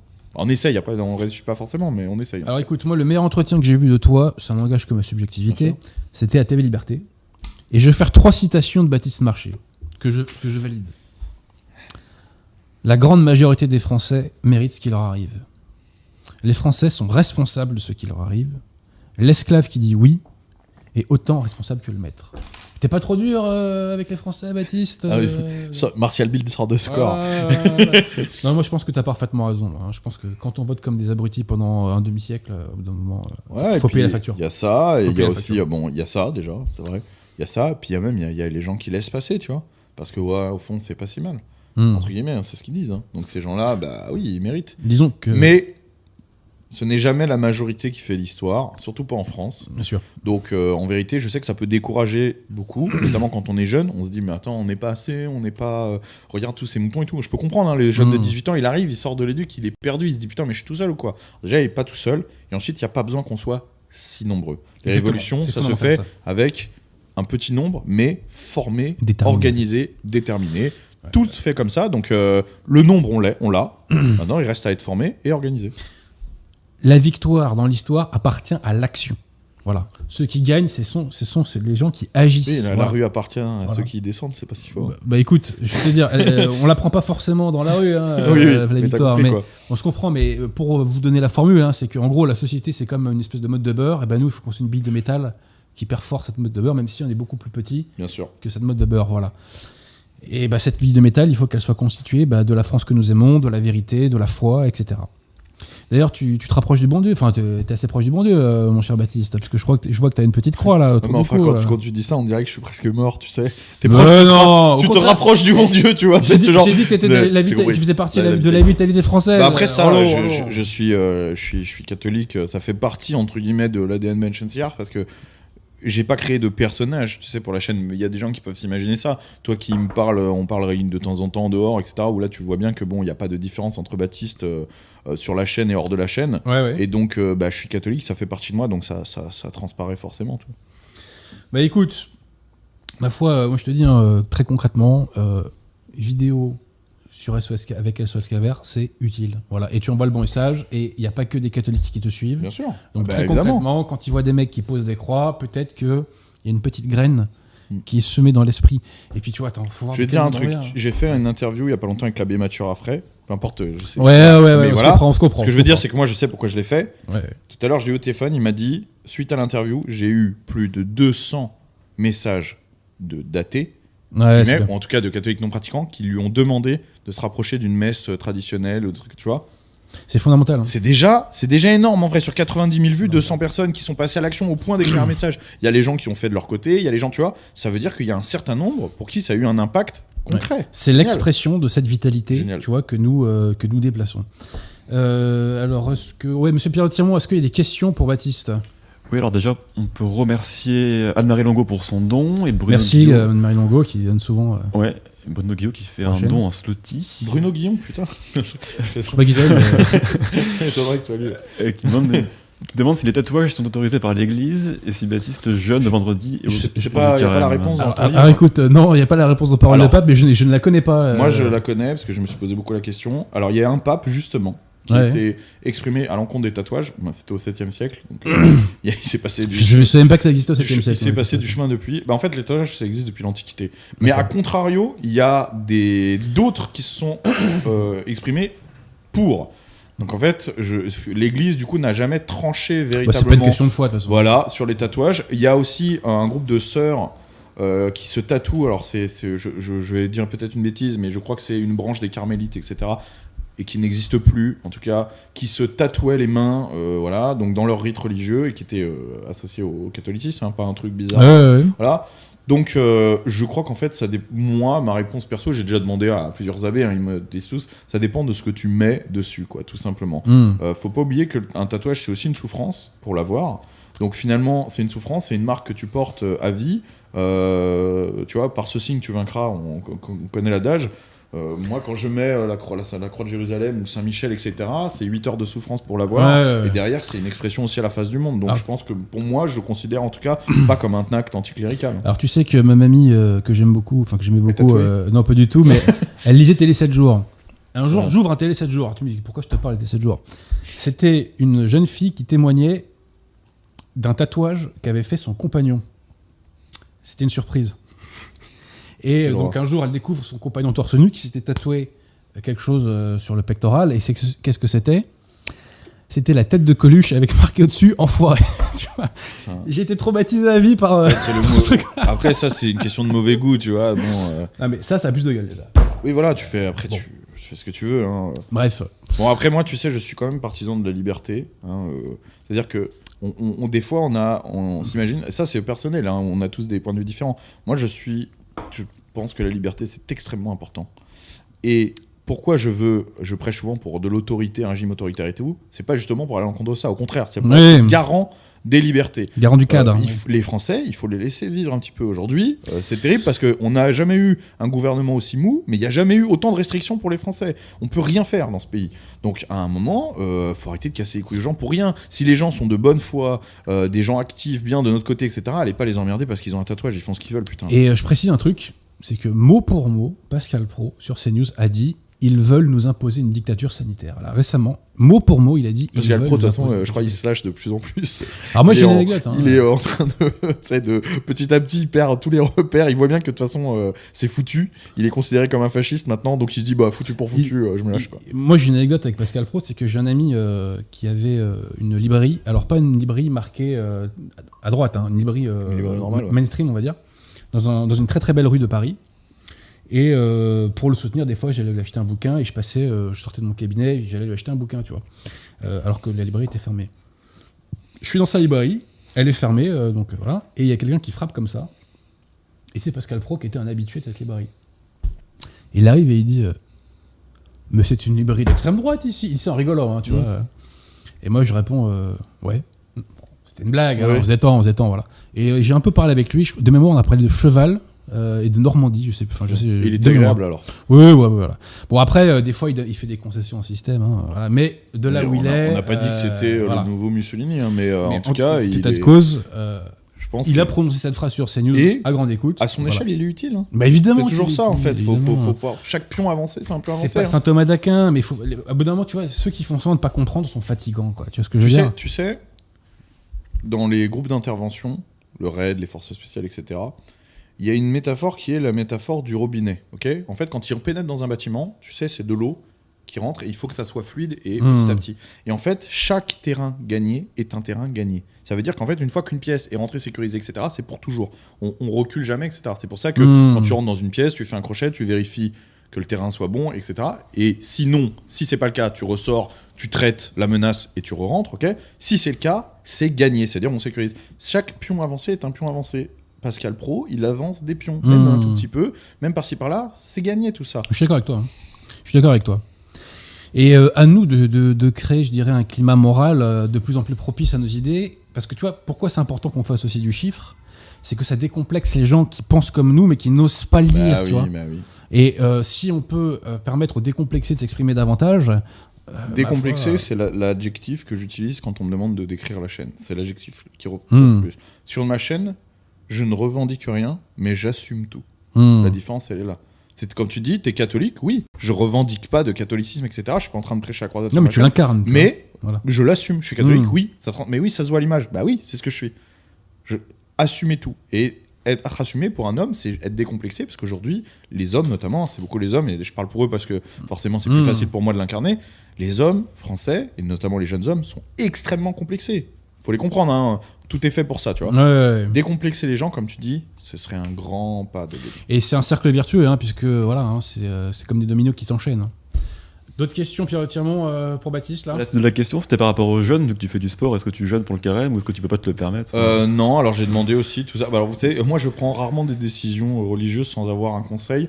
C'est pas que pour la religion que c'est valable. Je demande toujours aux gens qui sont spécialistes. Tu sais, il faut éviter de croire qu'on sait toujours tout sur tout. Moi, il y a des sujets sur lesquels je suis très pertinent. En matière de bench, etc., je me fais confiance. Et encore, ça peut arriver que je demande à mon préparateur. Dans d'autres matières, je demande l'avis d'un spécialiste. Donc, cette question, je me la suis posée, j'étais pas capable d'y répondre tout seul, j'ai demandé à des amis, etc. Ils m'ont dit que je pouvais me faire une privation, et d'accord, à part, sauf le dernier jour, mais je veux dire, une privation qui soit importante. Donc, moi, je me prive d'alcool et de tabac pendant tout le carême, voilà. Mais effectivement, je ne peux pas me priver de viande parce que ça serait une catastrophe pour toute ma carrière sportive, parce que à haut niveau, un jour, c'est déjà grave. Alors, un mois, je te dis pas, là, il me faudrait... En fait, pour récupérer d'un mois de jeûne comme ça, il me faudrait 8 mois, tu vois. Donc, ça serait sans fin, parce que comme c'est tous les ans, tu vois, ce serait sans fin. Donc voilà, en tout cas, c'est ce que je fais. Bah écoutez, peut-être que j'irai en enfer, hein. Qu'est-ce que tu veux que je te dise ? Mais je suis pas sûr que vraiment Dieu me déteste à cause de ça, quoi. Pierre Tirmont, oui. D'autres questions ? On est salué par l'équipe communautaire de Paris. Auguste Lancelot voudrait un bras de fer entre Baptiste et Adrien. Si vous voulez. Non, un bras de fer chinois, je pense que je peux te battre au bras de fer chinois potentiellement. C'est possible, ouais, t'as des doigts longs en plus. Donc bref. On a un message de Galia qui précise que le bouquin que tu as présenté est édité par Galia et non pas par le collectif. En tout cas, peut-être une coédition. Je sais pas. Autant pour moi si je me suis trompé. Ouais. Vox Galia. Ah, Vox Galia, les éditions Vox Galia. On salue Jean-Noël. Hein, je salue, j'ai fait une pub pour eux d'ailleurs, qui a cartonné, je suis content. Pour eux, et c'est une super édition. Là, moi, il m'a offert 2 livres de son édition, celui sur Godefroy de Bouillon évidemment, et celui qu'il a écrit sur Saint-Louis, et ainsi par les Saint-Louis, qui est génial. Franchement, j'adorais. Dédicace à Jean-Noël, qui nous salue. Qui est un mec très sympa en plus. Et puis en plus qui est sur le bon combat. Hein. Vous suivez mon regard. Encore des questions. Adrien Gallien fait un don et demande s'il y a des livres qui t'ont marqué, Baptiste. Oui, alors il y en a un, mais je suis pas sûr que ça aide beaucoup les gens. C'est Mémoire d'outre-tombe de Chateaubriand. Ça, je sais que quand je dis ça, je sais pas pourquoi, mais les gens pareil, tu sais, ça fait un peu réponse pompeuse. Mais pour de vrai, c'est un film que... Tu sais, moi, je suis fils d'une prof de français, donc la littérature, j'en ai bouffé. Ça aide un peu. Il y a des choses que j'ai trouvées, tu sais, moi, par exemple, tu vois, Molière, je lui reconnais beaucoup de talent, mais à lire, je trouve ça chiantissime. Moi, hein, après, il y a plein de gens qui adorent, sûrement, il n'y a pas de souci, mais moi, je n'y prends aucun plaisir. Vraiment, Mémoire d'outre-tombe de Chateaubriand, c'est un livre qui m'a beaucoup parlé, parce que, je sais pas, je me retrouvais dans certains trucs, et puis même son cheminement, je le trouve super intéressant. Puis c'est écrit, son écriture est quand même... il n'a pas vieilli, je trouve, déjà, en plus, tu vois. Alors attends, Pierre de Tirmont, est-ce que vous pouvez nous retrouver, vous tapez Mémoire d'outre-tombe, Fouché, Talleyrand, et c'est une scène où Chateaubriand raconte, où il voit Fouché qui tient Talleyrand et qui marche avec lui. Ouais. C'est une phrase qui déchire, si vous me permettez la formule. Alors d'autres bouquins qui viennent à l'esprit comme ça Il y a plusieurs choses, des œuvres... alors attends, alors il y a Le Destin français d'Éric Zemmour récemment, dans les plus récents, j'essaie de ramener un truc plus récent, que j'ai trouvé super chouette, parce que là c'est un truc un peu perso, il a choisi ses propres morceaux de l'histoire qui lui plaisent, et j'ai beaucoup aimé, moi qui suis j'ai une histoire familiale très ancrée dans la résistance française, et j'ai trouvé son analyse de la période hyper intéressante. Moi, c'est vrai que c'est une période... Sur la période, il a été très utile, Zemmour, très très utile. Ouais, c'est une période qui me désintéresse totalement, parce que on en a tellement parlé que ça me... On a beaucoup mangé, Voilà. Et pour le coup, là, il m'a raccroché, j'ai beaucoup aimé son analyse, donc super chouette. Sinon, il y a un livre qui beaucoup s'appelle... allemand, par contre, je retrouverai pas l'édition de tête, mais ça s'appelle Avec Napoléon, et en fait c'est juste un livre qui entrepose tout plein de lettres de soldats de la Grande Armée, plein de lettres écrites à leurs compagnes, écrites à des potes, à des frères, etc. C'est que des lettres comme ça. Là pour le coup ça permet d'avoir aucun parti pris, pardon, cherchez le mot, aucun parti pris historique, idéologique ou quoi, parce que là vraiment quand on a envie de savoir comment ça se passait, l'ambiance de l'époque, etc., les lettres des soldats c'est top, parce que là il n'y a rien, quoi, c'est eux qui parlent directement. C'est assez exceptionnel, franchement. Des fois il y a des phrases pour des mecs qui sont des fois des militaires de carrière ou pas et tout, qui sont pas forcément des grands lettres et tout, il y a des phrases exceptionnelles, vraiment. Ce livre il m'a attiré des frissons. Tu sais, il y a l'équivalent plus ou moins avec les poilus. Oui, j'en ai lu aussi plusieurs. Et là aussi, ça te met des tartes. Et d'ailleurs, tu sais, ce qui est très, très impressionnant avec les lettres des poilus de 14-18, c'est que c'est beaucoup de gens de campagne, de paysans, d'artisans, etc. Et ils ont un français parfait. Bien sûr. Il n'y a quasiment jamais aucune faute d'orthographe. C'est super bien écrit. Et même, je parle pas des militaires du rang, je parle pas d'officiers ou d'officiers supérieurs. Je parle vraiment du poilu de base. C'est super bien écrit. Donc ça montre un petit peu le niveau, quand on dit oui mais les gens n'étaient pas lettrés et tout, mais tout ça c'est faux. Tout ça c'est la caricature gauchiste d'aujourd'hui qui nous fait croire que tu sais avec cette vision chronocentrée des choses, donc avant on était tous des débiles. Là franchement pour se rendre compte de ça, ils écrivent mieux que moi, hein, donc ils écrivent peut-être mieux que les gens effectivement qui s'envoient des textos, des ceci, des cela, qui parlent sur WhatsApp et compagnie, bref. Pierre, est-ce que vous avez retrouvé la phrase ? Tout à coup, une porte s'ouvre, entre silencieusement le vice appuyé sur le bras du crime, Monsieur de Talleyrand, marchant soutenu par Monsieur Fouché. Ah voilà, ça tue quand même. C'est génial, hein. Franchement. Vice soutenu par le bras du crime. Moi, j'ai lu que des passages, tu vois, des mémoires, mais je me suis promis de les lire un jour. Donc bon, faudra peut-être que je m'y mette. J'ai lu jeune, moi. Donc quand t'es jeune, t'as le temps, tu sais. Moi j'ai plus le temps, moi. Oui, moi non plus. Je sais plus ce que c'est les vacances. Moi non plus. Mais tu vois, j'ai eu la chance de le lire jeune. Un peu sous l'impulsion de ma mère, tu vois, qui est forcément. Hein, mais aujourd'hui, je la remercie du coup. Même si elle a pas trouvé ça chiant. Pierre de Tirmont. Oui, alors déjà, Victor Daron demande à quand une rencontre avec tes abonnés, Baptiste. Tiens, je peux le dire, j'ai pas encore fait d'annonce officielle. Je serai. Alors putain, je sais plus la date, je crois. Faut que je regarde vite fait, mais je crois que c'est le 22 juillet ou quelque chose comme ça. Attends, désolé, hein, je regarde rapidement mon calendrier parce que tu vois, de tête, j'ai un peu de mal à tout voir. Le 23 et 24 juillet, je serai à Rouen pour le festival des sports de force et j'aurai un stand où notamment il y aura les fringues, etc. et où ce sera l'occasion de se rencontrer. Et ce genre de toute façon d'initiative va se multiplier. Là, on a eu la période Covid où on pouvait rien organiser, donc voilà. Il va y avoir plusieurs choses, je vais organiser des soirées, des rassemblements, plein de trucs, on aura l'occasion, parce que moi j'ai aussi envie de voir cette communauté que j'aperçois, parce que chaque fois que je me balade maintenant dans la rue, etc., j'ai l'occasion d'en apercevoir. J'ai été invité au gala de Saint-Cyr, j'étais invité d'honneur au gala de Saint-Cyr, là très récemment, j'ai fait, je sais pas moi, un truc comme 200 selfies, donc voilà, ça a été l'occasion de voir un petit peu la communauté, mais voilà, on en fera d'autres. On te reconnaît souvent dans la rue ? Tout le temps. Tout le temps. Je le savais, parce que même moi, on me reconnaît alors que je fais beaucoup moins de vues. Donc, Mais en fait, c'est pas qu'une question de vue. Parce que tu vois, par exemple, Pierre Cross, je prends cet exemple-là, il a je sais pas combien de millions d'abonnés, mais il a un physique où quand les gens le voient, ils se disent est-ce que c'est lui, c'est pas lui, tu sais, il y a un doute. Tandis que moi, il n'y a pas de doute. Tu sais, ils voient un petit à moustache avec les tatouages, ils savent que c'est moi. Ce qui fait que là, j'étais à Montpellier récemment pour la fête de la musique, c'est pareil, j'ai fait, je sais pas moi, un truc comme 50 selfies. Y a pas, à chaque fois que je vais à un endroit, à l'heure actuelle en France, je rencontre au moins une personne qui me reconnaît. Donc, je suis pas tellement surpris. Mais c'est agréable, hein. Franchement, il faut pas oublier que c'est ces gens-là qui me font vivre. Hein. Donc moi, je suis toujours content. Et ceux qui hésitent, tu sais, il y en a qui m'écrivent après. Je t'ai vu à tel endroit, j'ai pas osé de venir. N'hésitez pas à venir parce que franchement, c'est toujours chouette de voir les gens. Ça fait plaisir de rencontrer le public pour de vrai, quoi. Et puis ça montre que ce qu'on fait sert vraiment. Cool, c'est concret, voilà, quoi. Ouais. Non, franchement, c'est super. Et donc, zéro réaction hostile dans le réel. Ouais, c'est marrant, hein, parce que mathématiquement, il y a énormément de mecs qui me crachent la gueule. Mathématiquement, j'ai dû en rencontrer à peu près autant que de gens qui m'adorent. Mais bizarrement, très bizarrement, jamais une seule fois on est venu me voir, même juste pour, même pas forcément pour me cracher la gueule, mais pour dire oui, m'apporter, tu vois. Non. Il y a une explication à ça. C'est pas que tous les gens qui ne m'aiment pas sont des lâches. C'est juste que les gens qui ne m'aiment pas et qui sont occupés ou qui ont les moyens d'assumer le fait qu'ils m'aiment pas dans la rue, ben en fait, ils ne le font pas sur Internet.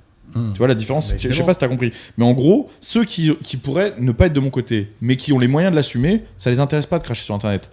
L'intégralité des gens qui te crachent la gueule sur Internet, les comptes anonymes Twitter, les machins, on les connaît, tu sais, qui crachent la gueule, c'est des gens qui dans la rue n'existent pas et qui ne peuvent pas exister. Les gens qui bavent sous pseudo de toute façon sont des lâches. Oui, bien sûr. Voilà, bien sûr. Les gens qui bavent sous pseudo sont des lâches. Ils regardent leur pompe et je pense que quand ils me croisent, ils regardent leur pompe puis après ils mettent un commentaire sur ma chaîne en disant qu'ils vont me défoncer, quoi. Ça m'arrive de temps en temps, ça m'arrive de temps en temps, oui, de répondre, c'est très rare, mais un message est de dire bah très bien, on se rencontre, donne-moi une adresse. Et généralement le mec me bloque et après j'essaye de retrouver ses autres comptes. Tu sais, genre sur d'autres réseaux, ça m'est arrivé il y a pas longtemps avec un mec sur Twitter. Il m'a bloqué, donc je l'ai retrouvé sur Instagram. J'ai fait en fait, tu m'as bloqué, mais t'as oublié de me donner l'adresse.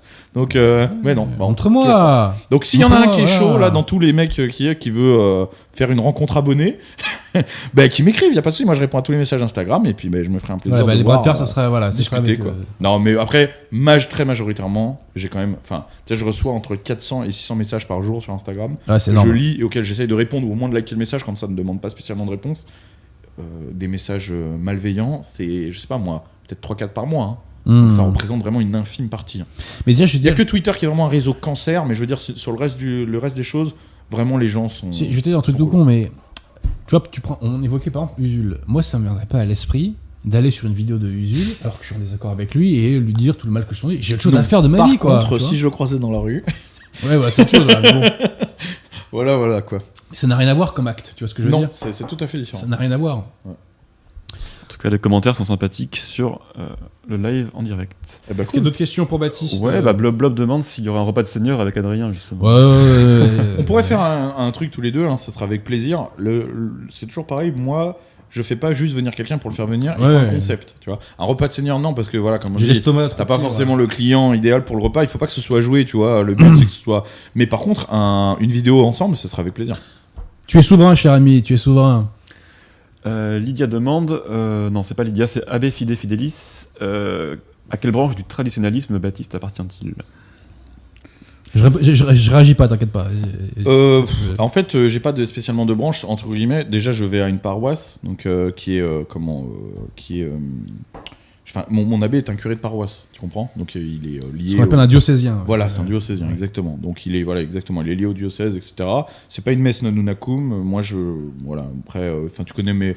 On en a parlé. Je suis pas. Non, mais tu vois, je n'ai pas de conviction précise sur le sujet. Je pense que c'est un sujet qui mène à débat et je pense, moi, à titre perso, que là, pour le moment, on a d'autres problèmes à régler, entre guillemets. Donc, moi, je suis à une messe tradie. J'ai été baptisé à la fraternité sacerdotale Saint-Pie X.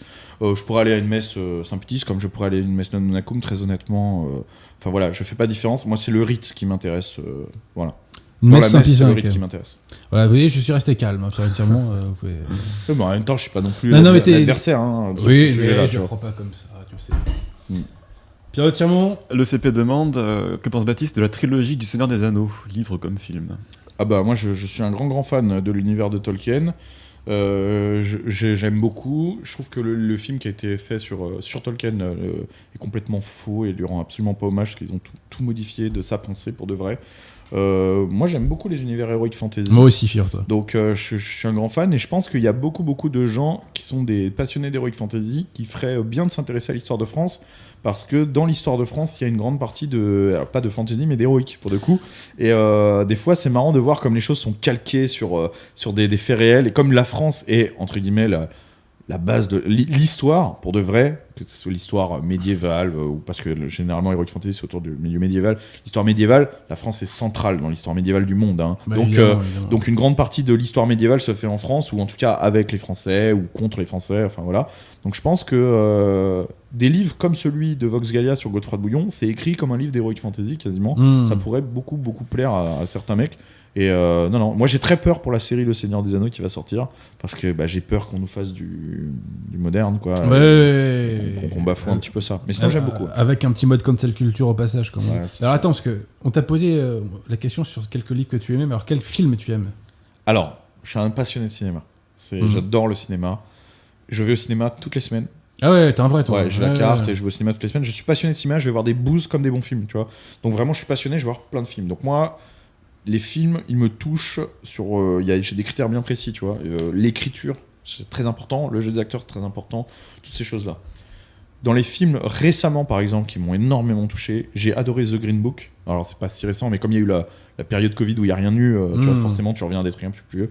The Green Book, avec Viggo Mortensen, qui est exceptionnel. Je sais pas si tu vois de quel film je parle. Je dois avouer que non. Bon, voilà. C'est un film sur, en gros, un pianiste noir américain gay pendant la ségrégation et qui veut faire une tournée, comme c'est un grand virtuose, il est invité dans toutes les grandes maisons et il veut faire une tournée dans le sud des États-Unis et il est obligé de prendre un prolétaire blanc italo-américain, videur de boîte pour le protéger et pour l'amener. Et en fait il est génial ce film parce qu'au premier abord il y a tout pour en faire un film gauchiste à fond et pas du tout, c'est tout l'inverse. C'est extrêmement bien joué, mais vraiment. Ça montre que en fait, tu vois, le constat final du film, c'est que le noir des deux, c'est le blanc. Parce que de par sa classe, tu comprends ? Parce que l'autre, en fait, il est noir, mais comme c'est un énorme bourge, un virtuose, lui, il est invité dans les grandes maisons, et l'autre, il reste dehors avec les chauffeurs noirs, tu vois. Tu vois, le truc est là. Et en fait, le noir est pas accepté par les noirs parce que c'est un bourge. Il est pas accepté par les blancs parce que c'est un noir, tu vois. Le blanc, lui, il est pas accepté par les bourges parce que c'est un bourge, mais il est blanc, tu vois. Donc, et franchement, c'est vraiment... il y a tout pour en faire un film gauchiste. Et c'est tout l'inverse. C'est exceptionnellement bien écrit. Les dialogues sont exceptionnels. La VO est super parce que Viggo Mortensen, qui a une tête de boche à fond, le mec, et a tout le faciès germanique et tout, il arrive à faire croire à tout le monde que c'est un Italo-américain dans le film. Il parle avec l'accent italo-américain. Il a un jeu exceptionnel. Il parle français d'ailleurs. Viggo Mortensen ? Ouais. Ah ouais, c'est possible. Ouais. Il a vécu, je crois, à Aix-en-Provence quelques mois. Donc il y a ça. Enfin voilà, il y a beaucoup de films qui... Les Visiteurs, non Les Visiteurs. j'aime beaucoup les Visiteurs. Mais j'adore les Visiteurs. J'aime beaucoup les Visiteurs, mais après c'est vrai que c'est pas forcément ces films-là qui m'attire, tu vois, c'est pas forcément le ressort comique qui m'attire, j'aime beaucoup les drames. Donc, Mais tu sais, je vais te dire, les Visiteurs, moi ça me faisait beaucoup rire quand j'étais enfant. Ouais. Avec le temps, tu rigoles moins, mais c'est encore bien. Il y a un petit parfum. C'est encore bien. Il y a un petit parfum, tu vois. Tu sais qu'il y a un message, le message de fond est pas si mauvais, tu vois, parce que finalement le Moyen-Âge met un peu à l'amende sur le monde moderne dans ce. Oui, tout à fait. Donc, et puis ça donne une forme de bonhomie, tu vois, au Moyen-Âge, quoi. Voilà, donc, bon, alors moi, il y a un film que je vous recommande, c'est Dersu Uzala. C'est un film russo-japonais des années 70 qui a été primé à Cannes, je crois. Et c'est l'histoire d'un topographe russe donc, qui doit faire des études dans la taïga. Et il rencontre un chasseur mongol, tatar, qui va l'aider à traverser les épreuves dans la taïga. Et c'est magnifique. C'est vraiment un film magnifique. Et, voilà. Comment tu dis le titre ? Dersu Uzala. C'est le nom du tatar, ou tataro-mongol, je sais pas comment on doit dire. D'accord. Quoi. D'autres questions pour Baptiste, je suppose, Pierre Tirmont. Que pense Baptiste de l'état d'esprit des Saint-Cyriens qu'il a rencontrés au gala ? Sont-ils vraiment de notre côté ? Important ça. Je pense, oui. Après, ils sont jeunes, attention. Faut pas oublier qu'ils sortent d'école. J'ai rencontré les gens de la dernière année, ceux de la promotion qui nous ont invités, qui étaient diplômés, et puis les années d'avant. Oui, ils sont de notre côté. Après, maintenant, il faut qu'ils s'assument de notre côté. C'est tout le problème. Là. Il y en a une partie qui s'assume, d'autres moins. Quand je vois qu'il y en a qui mettent des photos sur les réseaux qu'ils ont pris avec moi, puis ils cachent leur tête, Je pense que le message envoyé est mauvais. Donc voilà, après, oui, ils sont de notre côté. Faut pas se mentir, bien sûr que c'est des gens de notre côté. Ah, pas tous, attention. Non, mais t'as dit le fond du problème. T'as soulevé le fond du problème. S'assumer. Tu vois, j'évoquais le monde des affaires tout à l'heure. Dans le monde des affaires, il y a plein de gens qui pensent comme nous, qui sont beaucoup plus radicaux que ce qu'on le croit. Il n'y a pas que des gauchistes dans les élites françaises. Non. Mais ils ont du mal à franchir le pas, d'assumer. Ils assument dans un cadre privé restreint. C'est ça. Mais après, quand il s'agit d'agir concrètement, voilà. Moi, j'ai un exemple récent là, d'un banquier à qui on a demandé de rendre un service qu'il aurait pu parfaitement rendre. Je ne rentre pas dans les détails parce que voilà. Il n'a pas rendu le service, quoi. Il l'a pas rendu, alors que franchement, il n'y a pas grand-chose à craindre, quoi. Bref. Bon, ainsi soit-il. Et en fait, le truc, c'est que si demain, tous les mecs... Parce que c'est la même chose sur YouTube, par exemple. Moi, je connais plein de YouTubeurs très connus. Alors, plein, je dis plein. Au moins plus qu'une main, tu vois. Très connus, qui pensent comme nous, même très connus. Je voudrais les noms après l'émission. Et même certains dans le top 5 des youtubeurs les plus suivis en France. Cyprien Non, je donne pas de nom. Cyprien, non. Par contre, Cyprien, c'est tout l'inverse. Lui, c'est un énorme gauchiste. Quand Tavener a fait inviter Raptor Dissident dans une de ses émissions, il a reçu un coup de fil de Cyprien qui lui a dit: qu'est-ce que tu fais? C'est un peu le patron du YouTube Game. Donc, non, lui, par contre, c'est un gros gauchiste. Mais d'autres, mais qui n'assument pas. Et en fait, quand ils me disent: ouais, j'aimerais venir sur ta chaîne, mais voilà, ça pose un problème, ou j'aimerais faire ceci, cela. Pareil à la radio, pareil chez les flics, dans les institutions. Des mecs d'institutions qui m'écrivent tous les jours, et quand il faut faire des vidéos avec eux, il n'y a pas moyen. Il y a des institutions qui assument, d'autres qui n'assument pas. Et ben, en fait, quand si tous ces gens-là demain assument, et ben en fait, on représente 50-50 de tout, 50-50 du culturel, 50-50 des institutions, tout. Et en fait, c'est la normalité, et on n'a plus à se cacher. Et en fait, on doit se cacher parce qu'ils laissent la gauche être arbitre. Mais le jour où ils assument, il suffira de souffler pour que le système tombe. De toute façon, c'est tout. C'est que nos ennemis gagnent parce qu'il y a cette espèce d'épée de Damoclès sociale, je dirais, au-dessus des têtes des gens qui fait qu'il y a la boucle. C'est ça. Après, quand on a femme et enfant, c'est vrai que... Moi, je vais te donner un truc très précis que j'ai envie de dire en interview depuis quelques temps. Je le dis chez toi, je le dis... Vas-y. Voilà. Je devais faire une vidéo avec la mairie de Bayonne. Une vidéo sur la corrida, ok ? Ouais. T'imagines bien qu'il n'y a pas beaucoup de youtubeurs qui veulent se mouiller pour faire une vidéo sur la corrida. J'aurais fait une vidéo comme je sais la faire.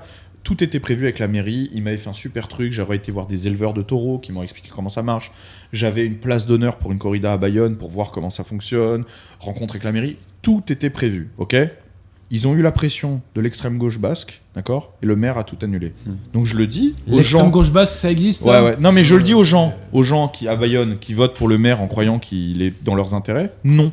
Votre maire, qui se fait passer pour un homme de droite, de valeur, de défenseur de la corrida, se soumet.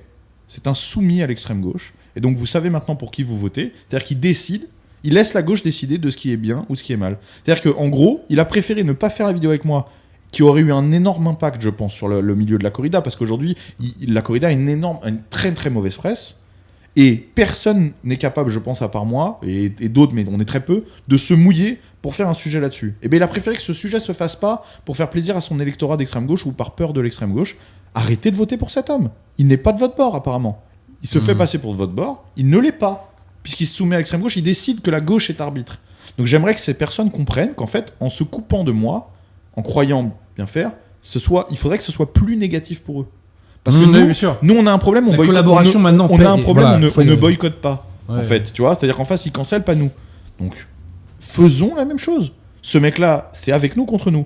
Je lui ai proposé, c'est lui qui est venu me démarcher, c'est pas moi. Hein. C'est eux qui sont venus vers moi pour faire une vidéo sur la corrida. Ah, ça c'est intéressant. D'accord ? Et d'autres institutions, je vais en citer d'autres. Hein. D'autres institutions qui sont venues vers moi, d'accord, pour faire une vidéo avec moi, d'accord ? Et qui finalement, oulala, non, Le Monde a fait un article, alors non. Ces gens ne sont pas de notre bord. Qu'ils le disent ou non, peut-être qu'eux, ils se croient de notre côté, mais non. Vous êtes avec moi ou contre moi ? Ces gens-là sont contre moi. Quand on est soumis à l'ennemi, on est dans le camp de l'ennemi. Exactement. Il y a des institutions qui sont d'accord pour faire des vidéos avec moi, d'autres non. Alors que je vais faire une vidéo avec les services secrets français. Ah, ça aurait tué ça. Ça aurait été super. On devait faire un entraînement avec eux, je le dis. Hein. On devait faire un entraînement avec eux, d'accord ? Un entraînement à la sous-munition, etc. avec eux. C'est eux qui sont venus vers moi. Pas moi. C'est très eux qui sont venus vers moi, quand même, en disant on adore ce que tu fais, on aimerait te faire venir dans la section, on est un groupe spécial. Je vais pas citer le nom du groupe là pour le coup parce que c'est pas pour les mettre dans la mer avec leur hiérarchie, là c'est pour le coup parce que même si j'avais fait une vidéo avec eux, c'était sans citer le nom du groupe parce que c'est vraiment les services secrets, ils auraient été cagoulés et tout. Donc là-dessus, je vais pas tergiverser, je veux pas les mettre en danger. Mais c'est un groupe, d'accord ? des services secrets français spécialisés dans l'antiterrorisme. Les gens du milieu, en tout cas, sauront de qui je parle. Et finalement, ils se sont chiés dessus, parce que, je sais pas, ils ont eu une pression, et ils ont annulé, mais en mode dégueulasse, genre à quelques semaines avant le tournage. Moi, tout était booké. Finalement, on peut pas. C'est tout. C'est pas de rien, tu vois. Donc ces gens-là, il faut qu'ils comprennent en fait. Et puis surtout, j'ai envie de dire, les gars, le mec il m'aurait écrit en disant putain mec, je suis vraiment désolé, on a une énorme pression de la hiérarchie, on peut rien faire, on essaye de faire passer, ça passe pas, on est vraiment désolé. Je sais pas, tu vois, je me serais dit bon dommage. Mais là, ils m'ont basé comme ça, alors que c'est eux qui sont venus vers moi à la base, ils me font perdre de l'argent parce que c'est le cas, et ils font perdre une super vidéo aux gens et tout. Ça aurait été l'occasion de les mettre en avant parce que de montrer leur travail, etc. Ouais. Et bah non, tu vois, les gens encore une fois ils préfèrent choisir le camp de ah ben non, c'est la gauche qui décide de ce qui est bien. Et j'ai envie de dire, écoutez les mecs. Et à côté de ça, il y a des institutions qui ont des couilles. Parce qu'il y en a d'autres, d'accord, qui eux sont toujours prêts à le faire. Quand on me dit non, c'est pas possible, tu vois, quand par exemple les sapeurs-pompiers de Paris aussi, ils ont dit que c'était pas possible à cause de l'article du Monde et tout, eux ils disent c'est pas possible, et à côté le GIGN me dit c'est possible.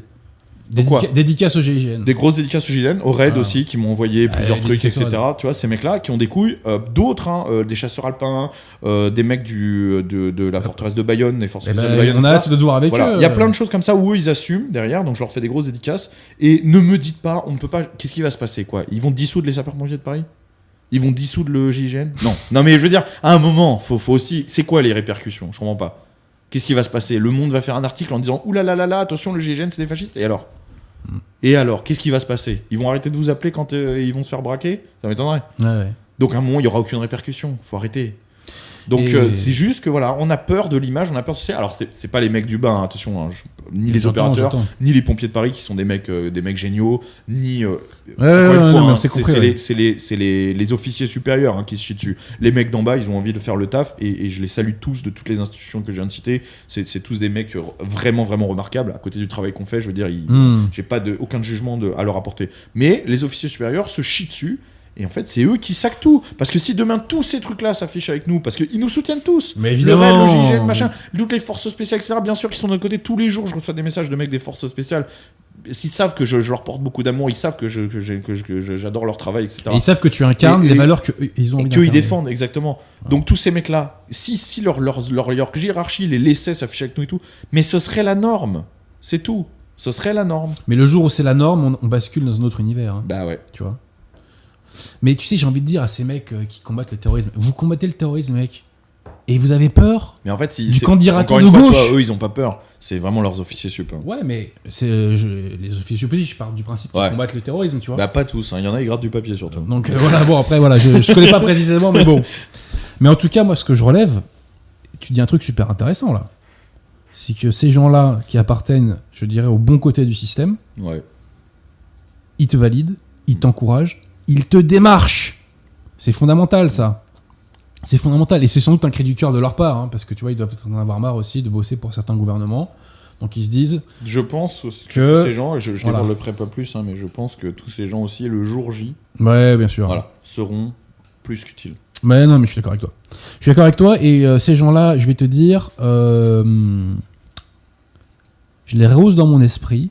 Parce que j'ai appris une anecdote que je te raconterai après l'émission. Enfin, c'est pas une anecdote. Les pauvres spectateurs. Mais en gros, ils ont essayé de faire chuter un des récents présidents de la République. Ah ouais, putain. Donc, franchement, je les vois autrement. Il y a des mecs. Il y a des mecs super. Pour de vrai, je fais une grosse dédicace à tous les militaires qui m'écrivent régulièrement, aux policiers qui m'écrivent tout. Il y a vraiment des mecs super au milieu de toutes ces institutions-là qui sont généralement merdiques. T'as toujours des mecs vraiment. Tu vois, quand je parle qui sont géniaux, d'agréger la qualité française, c'est exactement ça. Ouais. Tu vois.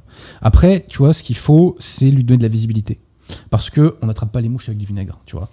Et si tu peux contribuer, mon cher Baptiste, justement, à mettre en avant, tu vois, cette qualité française, ma foi. Mais moi, j'ai envie, tu vois. C'est l'effet domino derrière. Encore une fois, ils y perdent, tu vois, de se couper de ça. Parce que moi, si je fais faire une vidéo avec ces mecs-là, c'est pour les mettre en avant. C'est pour les montrer sur leurs meilleurs jours et montrer aux gens à quel point ils sont exceptionnels, tu vois. C'est ça que j'ai envie de faire. Donc c'est aussi, c'est pour moi bien sûr, mais c'est aussi pour eux, tu vois. J'ai envie de partager ce truc et que les gens se rendent compte un petit peu qu'autour d'eux, ils ont des mecs de ouf, tu vois, des mecs vraiment exceptionnels. Et tu sais, en fait, l'un des fils rouges de ta chaîne YouTube, tu l'as peut-être pas. Moi maintenant, pendant qu'on échange comme ça me vient à l'esprit. L'un de tes fils rouges, c'est de mettre en avant les Français de qualité, tu vois. Que ce soit le boucher, le fromager, les chasseurs, le type qui faisait du couteau aussi, j'ai bien aimé ce qu'il faisait, tu vois. Ouais, super. Et bah tu vois, les mecs des services et tout ça, ça aurait pu être dans cette ligne-là. Bah bien sûr. Tu vois, on veut voir des Français. On a besoin d'exemples. On a besoin d'exemples. Et je vais être Mais là, les blancs catholiques ont besoin d'exemples. Tu viens de résumer Donc voilà. tout le principe de la chaîne. Il y a des chaînes qui sont faites pour montrer ce qui va pas. C'est leur boulot, je veux dire, je critique pas, au contraire, hein, c'est important. Il y a des chaînes comme mes collègues Valek, machin, ou, tu vois, qui sont là pour dire, regardez, ça c'est de la merde, voilà pourquoi c'est de la merde. Moi, ma chaîne, elle n'est pas là pour ça. Ma chaîne, elle est là pour montrer au contraire ce qui est bien. Parce que c'est vrai qu'on a facilement désigné ce qui va pas, mais on a du mal à désigner ce qui va. Il faut montrer ce qui va. C'est-à-dire que, comme tu dis, les Français, et notamment les jeunes, ils ont besoin d'exemples. Ma chaîne, elle est là que pour ça. Chaque vidéo, chaque concept, c'est quasiment pour mettre en valeur un tierce. Parce que si tu veux, dans les grands médias, les exemples qu'on donne, c'est soit les bobos, soit la banlieue. Bah ouais. En gros. Ouais. Ils sont où les gendarmes, enfin les gendarmes. Tu vois les vrais gens, tu peux le dire. Non mais même, et puis des gens qui ne sont pas des bobos et qui ne sont pas des wesh-wesh. Ouais, c'est ça. Bon, c'est trop demandé, messieurs des médias, voilà. Donc tu vois, tu permets de montrer la France véritable et des exemples de gens qui réussissent, des gens qui transmettent, tu vois, des gens qui incarnent, et ben ma foi, ça c'est fondamental. Et tu vois, pour revenir au maire de Bayonne, là, maintenant, le message qu'il faut envoyer, c'est vous pactisez, vous le payez maintenant. Ouais, vous êtes châtiés. Exactement. Voilà. Moi, j'invite vraiment, et j'espère que cet extrait il tournera, j'invite vraiment les électeurs du maire de Bayonne à lui faire remonter, parce qu'il y a beaucoup de gens qui sont des défenseurs de la corrida. Moi, je suis neutre vis-à-vis de la corrida, c'est-à-dire que c'est un sujet que je ne connais pas, que je ne maîtrise pas. Mais en tout cas, le pragmatisme dont je fais part, parce qu'en étant chasseur, en étant souvent invité sur les débats pour la viande, etc., m'aurait certainement permis de la mettre en valeur et de l'expliquer. Ça aurait été vraiment un coup à jouer pour eux, parce qu'il y a des occasions comme ça, ça m'étonnerait qu'ils en aient d'autres tout de suite, tu vois. Mais donc tu là, vois, il s'est coupé de ça. Voilà, vous pouvez lui faire remonter et lui cracher à la gueule en disant voilà, pourquoi pour des communistes basques dont tout le monde se branle. Ouais, mais tout le monde s'en branle, tu vois. Ouais, c'est quoi l'intérêt? Et encore même le communiste basque, pour moi, c'est un oxymore. Ouais. Vraiment, non, mais parce que tu sais que dans des régions comme ça, t'as toujours eu la gauche qui a été forte, comme en Ariège, etc. Bon, mais voilà. Bah écoutez, il vous a trahi parce que moi la corrida entre guillemets c'est pas ma culture. C'est pas donc bon, c'est pas à moi que ça va avoir un impact. Mais pour les gens, donc c'est le métier, c'est le terreau, etc. Vous auriez eu l'occasion de mettre ça en lumière, d'expliquer un petit peu au monde avec une grosse audience. C'est pas gigantesque, mais c'est quand même une bonne audience. De montrer un truc beau, propre et de vous expliquer. Et ben il vous a coupé l'herbe sous le pied à cause d'un article du Monde. Voilà, il préfère sucer les journalistes du Monde. Mais en tout cas, voilà, c'est quand même une bonne nouvelle que tu annonces là. C'est que malgré tout, il y a quand même des gens qui osent et qui sollicitent. Et le fait qu'ils sollicitent, ça pour moi, c'est extrêmement important. Tu vois. Tous les jours. Ça, c'est extrêmement important. Pierre Tirmont, d'autres questions pour notre ami? Ouais. Oui, les auditeurs se demandent pourquoi tu as une cicatrice sur le visage. Alors je les ai depuis 2014, c'est juste que quand il y a de la lumière, ça se voit plus. Donc dans des vidéos, il y a des gens qui me disent bah, qu'est-ce que tu t'es fait alors que j'ai toujours eu ça. C'était très régulier. Hein. Chaque fois que je fais une story où il y a un peu de lumière sur mon visage, j'ai le droit à des messages qui font tu t'es fait griffer par ton chat et tout. Non, à l'époque où j'étais videur, je faisais un concert la sécurité à l'entrée d'un concert en extérieur et c'est un client qui m'a mis un coup de tesson de bouteille dans le visage. Ça picote, j'imagine. Voilà. Plus pour lui après. Attika dit la corrida a été condamnée par l'église. Ah bah, très bien, mais de toute façon. J'ai pas le texte sous les yeux, ouais. Mais c'est possible. C'est possible parce que c'est issu d'un rite païen, tu vois, qui a évolué aujourd'hui. C'est possible. Juste un bémol dit ils ne vont pas dissoudre le JIGN, mais ils peuvent virer le responsable et le remplacer par quelqu'un d'autre. Ouais, mais bon, le responsable, il est fonctionnaire à vie, donc bon, il ne veut pas se retrouver au chômage. Hein, voilà. Puis bon, après, faut pas exagérer non plus. Alors, permettez-moi de citer le maréchal Pétain qui disait que le courage. Non, c'est légal, c'est légal. Le courage physique est plus fréquent que le courage intellectuel en quelque sorte. Bah, c'est exactement ça. Hein. Ouais. Et pourquoi? Parce que le courage physique, ça peut être à l'instant d'un moment, alors que l'acte de courage intellectuel, il peut bouleverser toute votre vie potentiellement. C'est pas faux. Voilà. Ceci dit, bon, le courage physique, ça manque on a aussi, une époque où ça manque pas mal. Ça tu manque sais, aussi je vais te dire, hein, l'exemple type, tu vois, c'est quand t'es dans une arme de métro, t'as une racaille qui fout la merde et tout le monde baisse les yeux, tu vois. Bah ouais. C'est c'est insupportable. Je sais. C'est insupportable. Alors ceci dit, ça j'en parle à beaucoup de gens, et y compris à des gens qui savent se battre et qui sont costauds, et ils me disent mais tu sais de rien. Moi avant j'intervenais, mais quand j'intervenais, les gens autour après ils me faisaient la morale. Donc maintenant quand je vois ça, je sais. Je les laisse se débrouiller. J'ai entendu ce discours aussi. Je les laisse se débrouiller.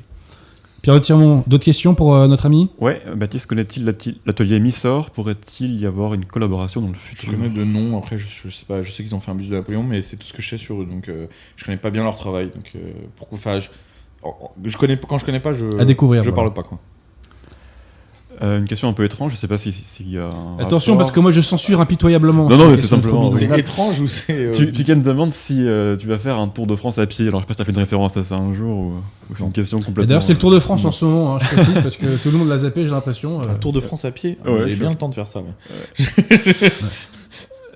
Sinon, des questions pour Adrien. Est-ce que tu as des actualités à présenter, conférences, livres? Non, mais il y aura des futurs. Il y a des émissions qui vont être assez sympathiques, je pense. Alors, déjà, je remercie les personnes qui ont vu les dernières émissions parce que c'était un cycle. Alors, j'ai pas du tout prévu de faire les choses comme ça. Ça s'est vraiment imposé à moi comme calendrier. Mais on a fait tout un cycle d'émissions pour défendre la foi à partir de l'émission sur Marthe Robin. Et voilà. Donc, vraiment, je vous remercie à tous. Et je suis très heureux de ce petit cycle de conférences, d'émissions, qui s'est ponctué avec celle sur Patrick Buisson. Mais là, j'espère faire bientôt une nouvelle émission sur l'actualité de l'abbé Vigano, parce qu'il se passe beaucoup de choses de son côté. Et là, c'est vraiment il n'y a pas de mots pour décrire à quel point c'est une question névralgique et centrale. Voilà. Bon. Donc, pas d'actualité particulière. J'ai sorti beaucoup de livres cette année. Altitude va sortir encore quelques bouquins d'ici la fin de l'année, dont 2 beaux livres. Je peux le dire, c'est pas les miens, donc voilà. Et voilà, donc il faut stimuler cette qualité française, il faut défendre les principes. Donc, avec mes petits bras, qui sont plus petits que les tiens. Voilà. Moi, j'ai aucune chance contre toi au bras de fer. Peut-être que Pierre Tirmont a une chance contre toi. Peut-être, ouais. Toi au bras de fer. Physiquement, il se défend. Moi, j'ai aucune chance. Voilà, il faut confesser ses limites. Mais peut-être que Pierre Tirmont, voilà, je sais pas. Jean Laporte, en tout cas, peut-être. T'as pas encore la chance de connaître. Non. Voilà. Non, pas d'actualité spéciale. Mais ceci dit, bon, si vous voulez du bon contenu, les amis, je vous rappelle que je fais de la pub pour toute une série de chaînes YouTube. En description, de grâce, faites preuve de curiosité, les gars. T'as déjà mis ma chaîne dans les trucs comme ça que tu fais au début? Je la mets pas parce que t'es à peu près 150 fois plus connu que nous. Pas là, mais avant. Non, mais attends, t'es 150 fois plus connu que nous. Voilà, merci. Non, mais Baptiste, je le concept, c'est qu'on met des chaînes des moins petites connues que les chaînes, nôtres. Voilà, tu vois. C'est pareil, on me dit des fois, vous ne relayez pas Virginie Vota. Mais attendez, Virginie Vota, elle est 10 fois plus connue que nous. Il n'y a pas besoin. D'ailleurs, on salue Virginie qui fait un travail remarquable. Là, Voilà. Récemment, il y a Thaïs de Scuffon qui a fait une chaîne YouTube. Tout à fait, oui. À son nom, c'est-à-dire pas lié à Génération Identitaire. Feu Génération Identitaire. Et qui a fait un super contenu. Alors, il n'y a pas grand-chose, c'est tout récent. Ouais. C'est pas mal, parce que tu sais, c'est des sujets courts. Elle fait des formats. Ouais. Pour le moment, elle fait du facecam. Je sais qu'elle va se diriger après vers d'autres formats. Pour le moment, elle fait du facecam, mais court. Tu sais, c'est bien rythmé, c'est 8 minutes. Donc, c'est facile d'accès, ouais, c'est digeste. C'est vraiment très digeste et c'est bien rythmé.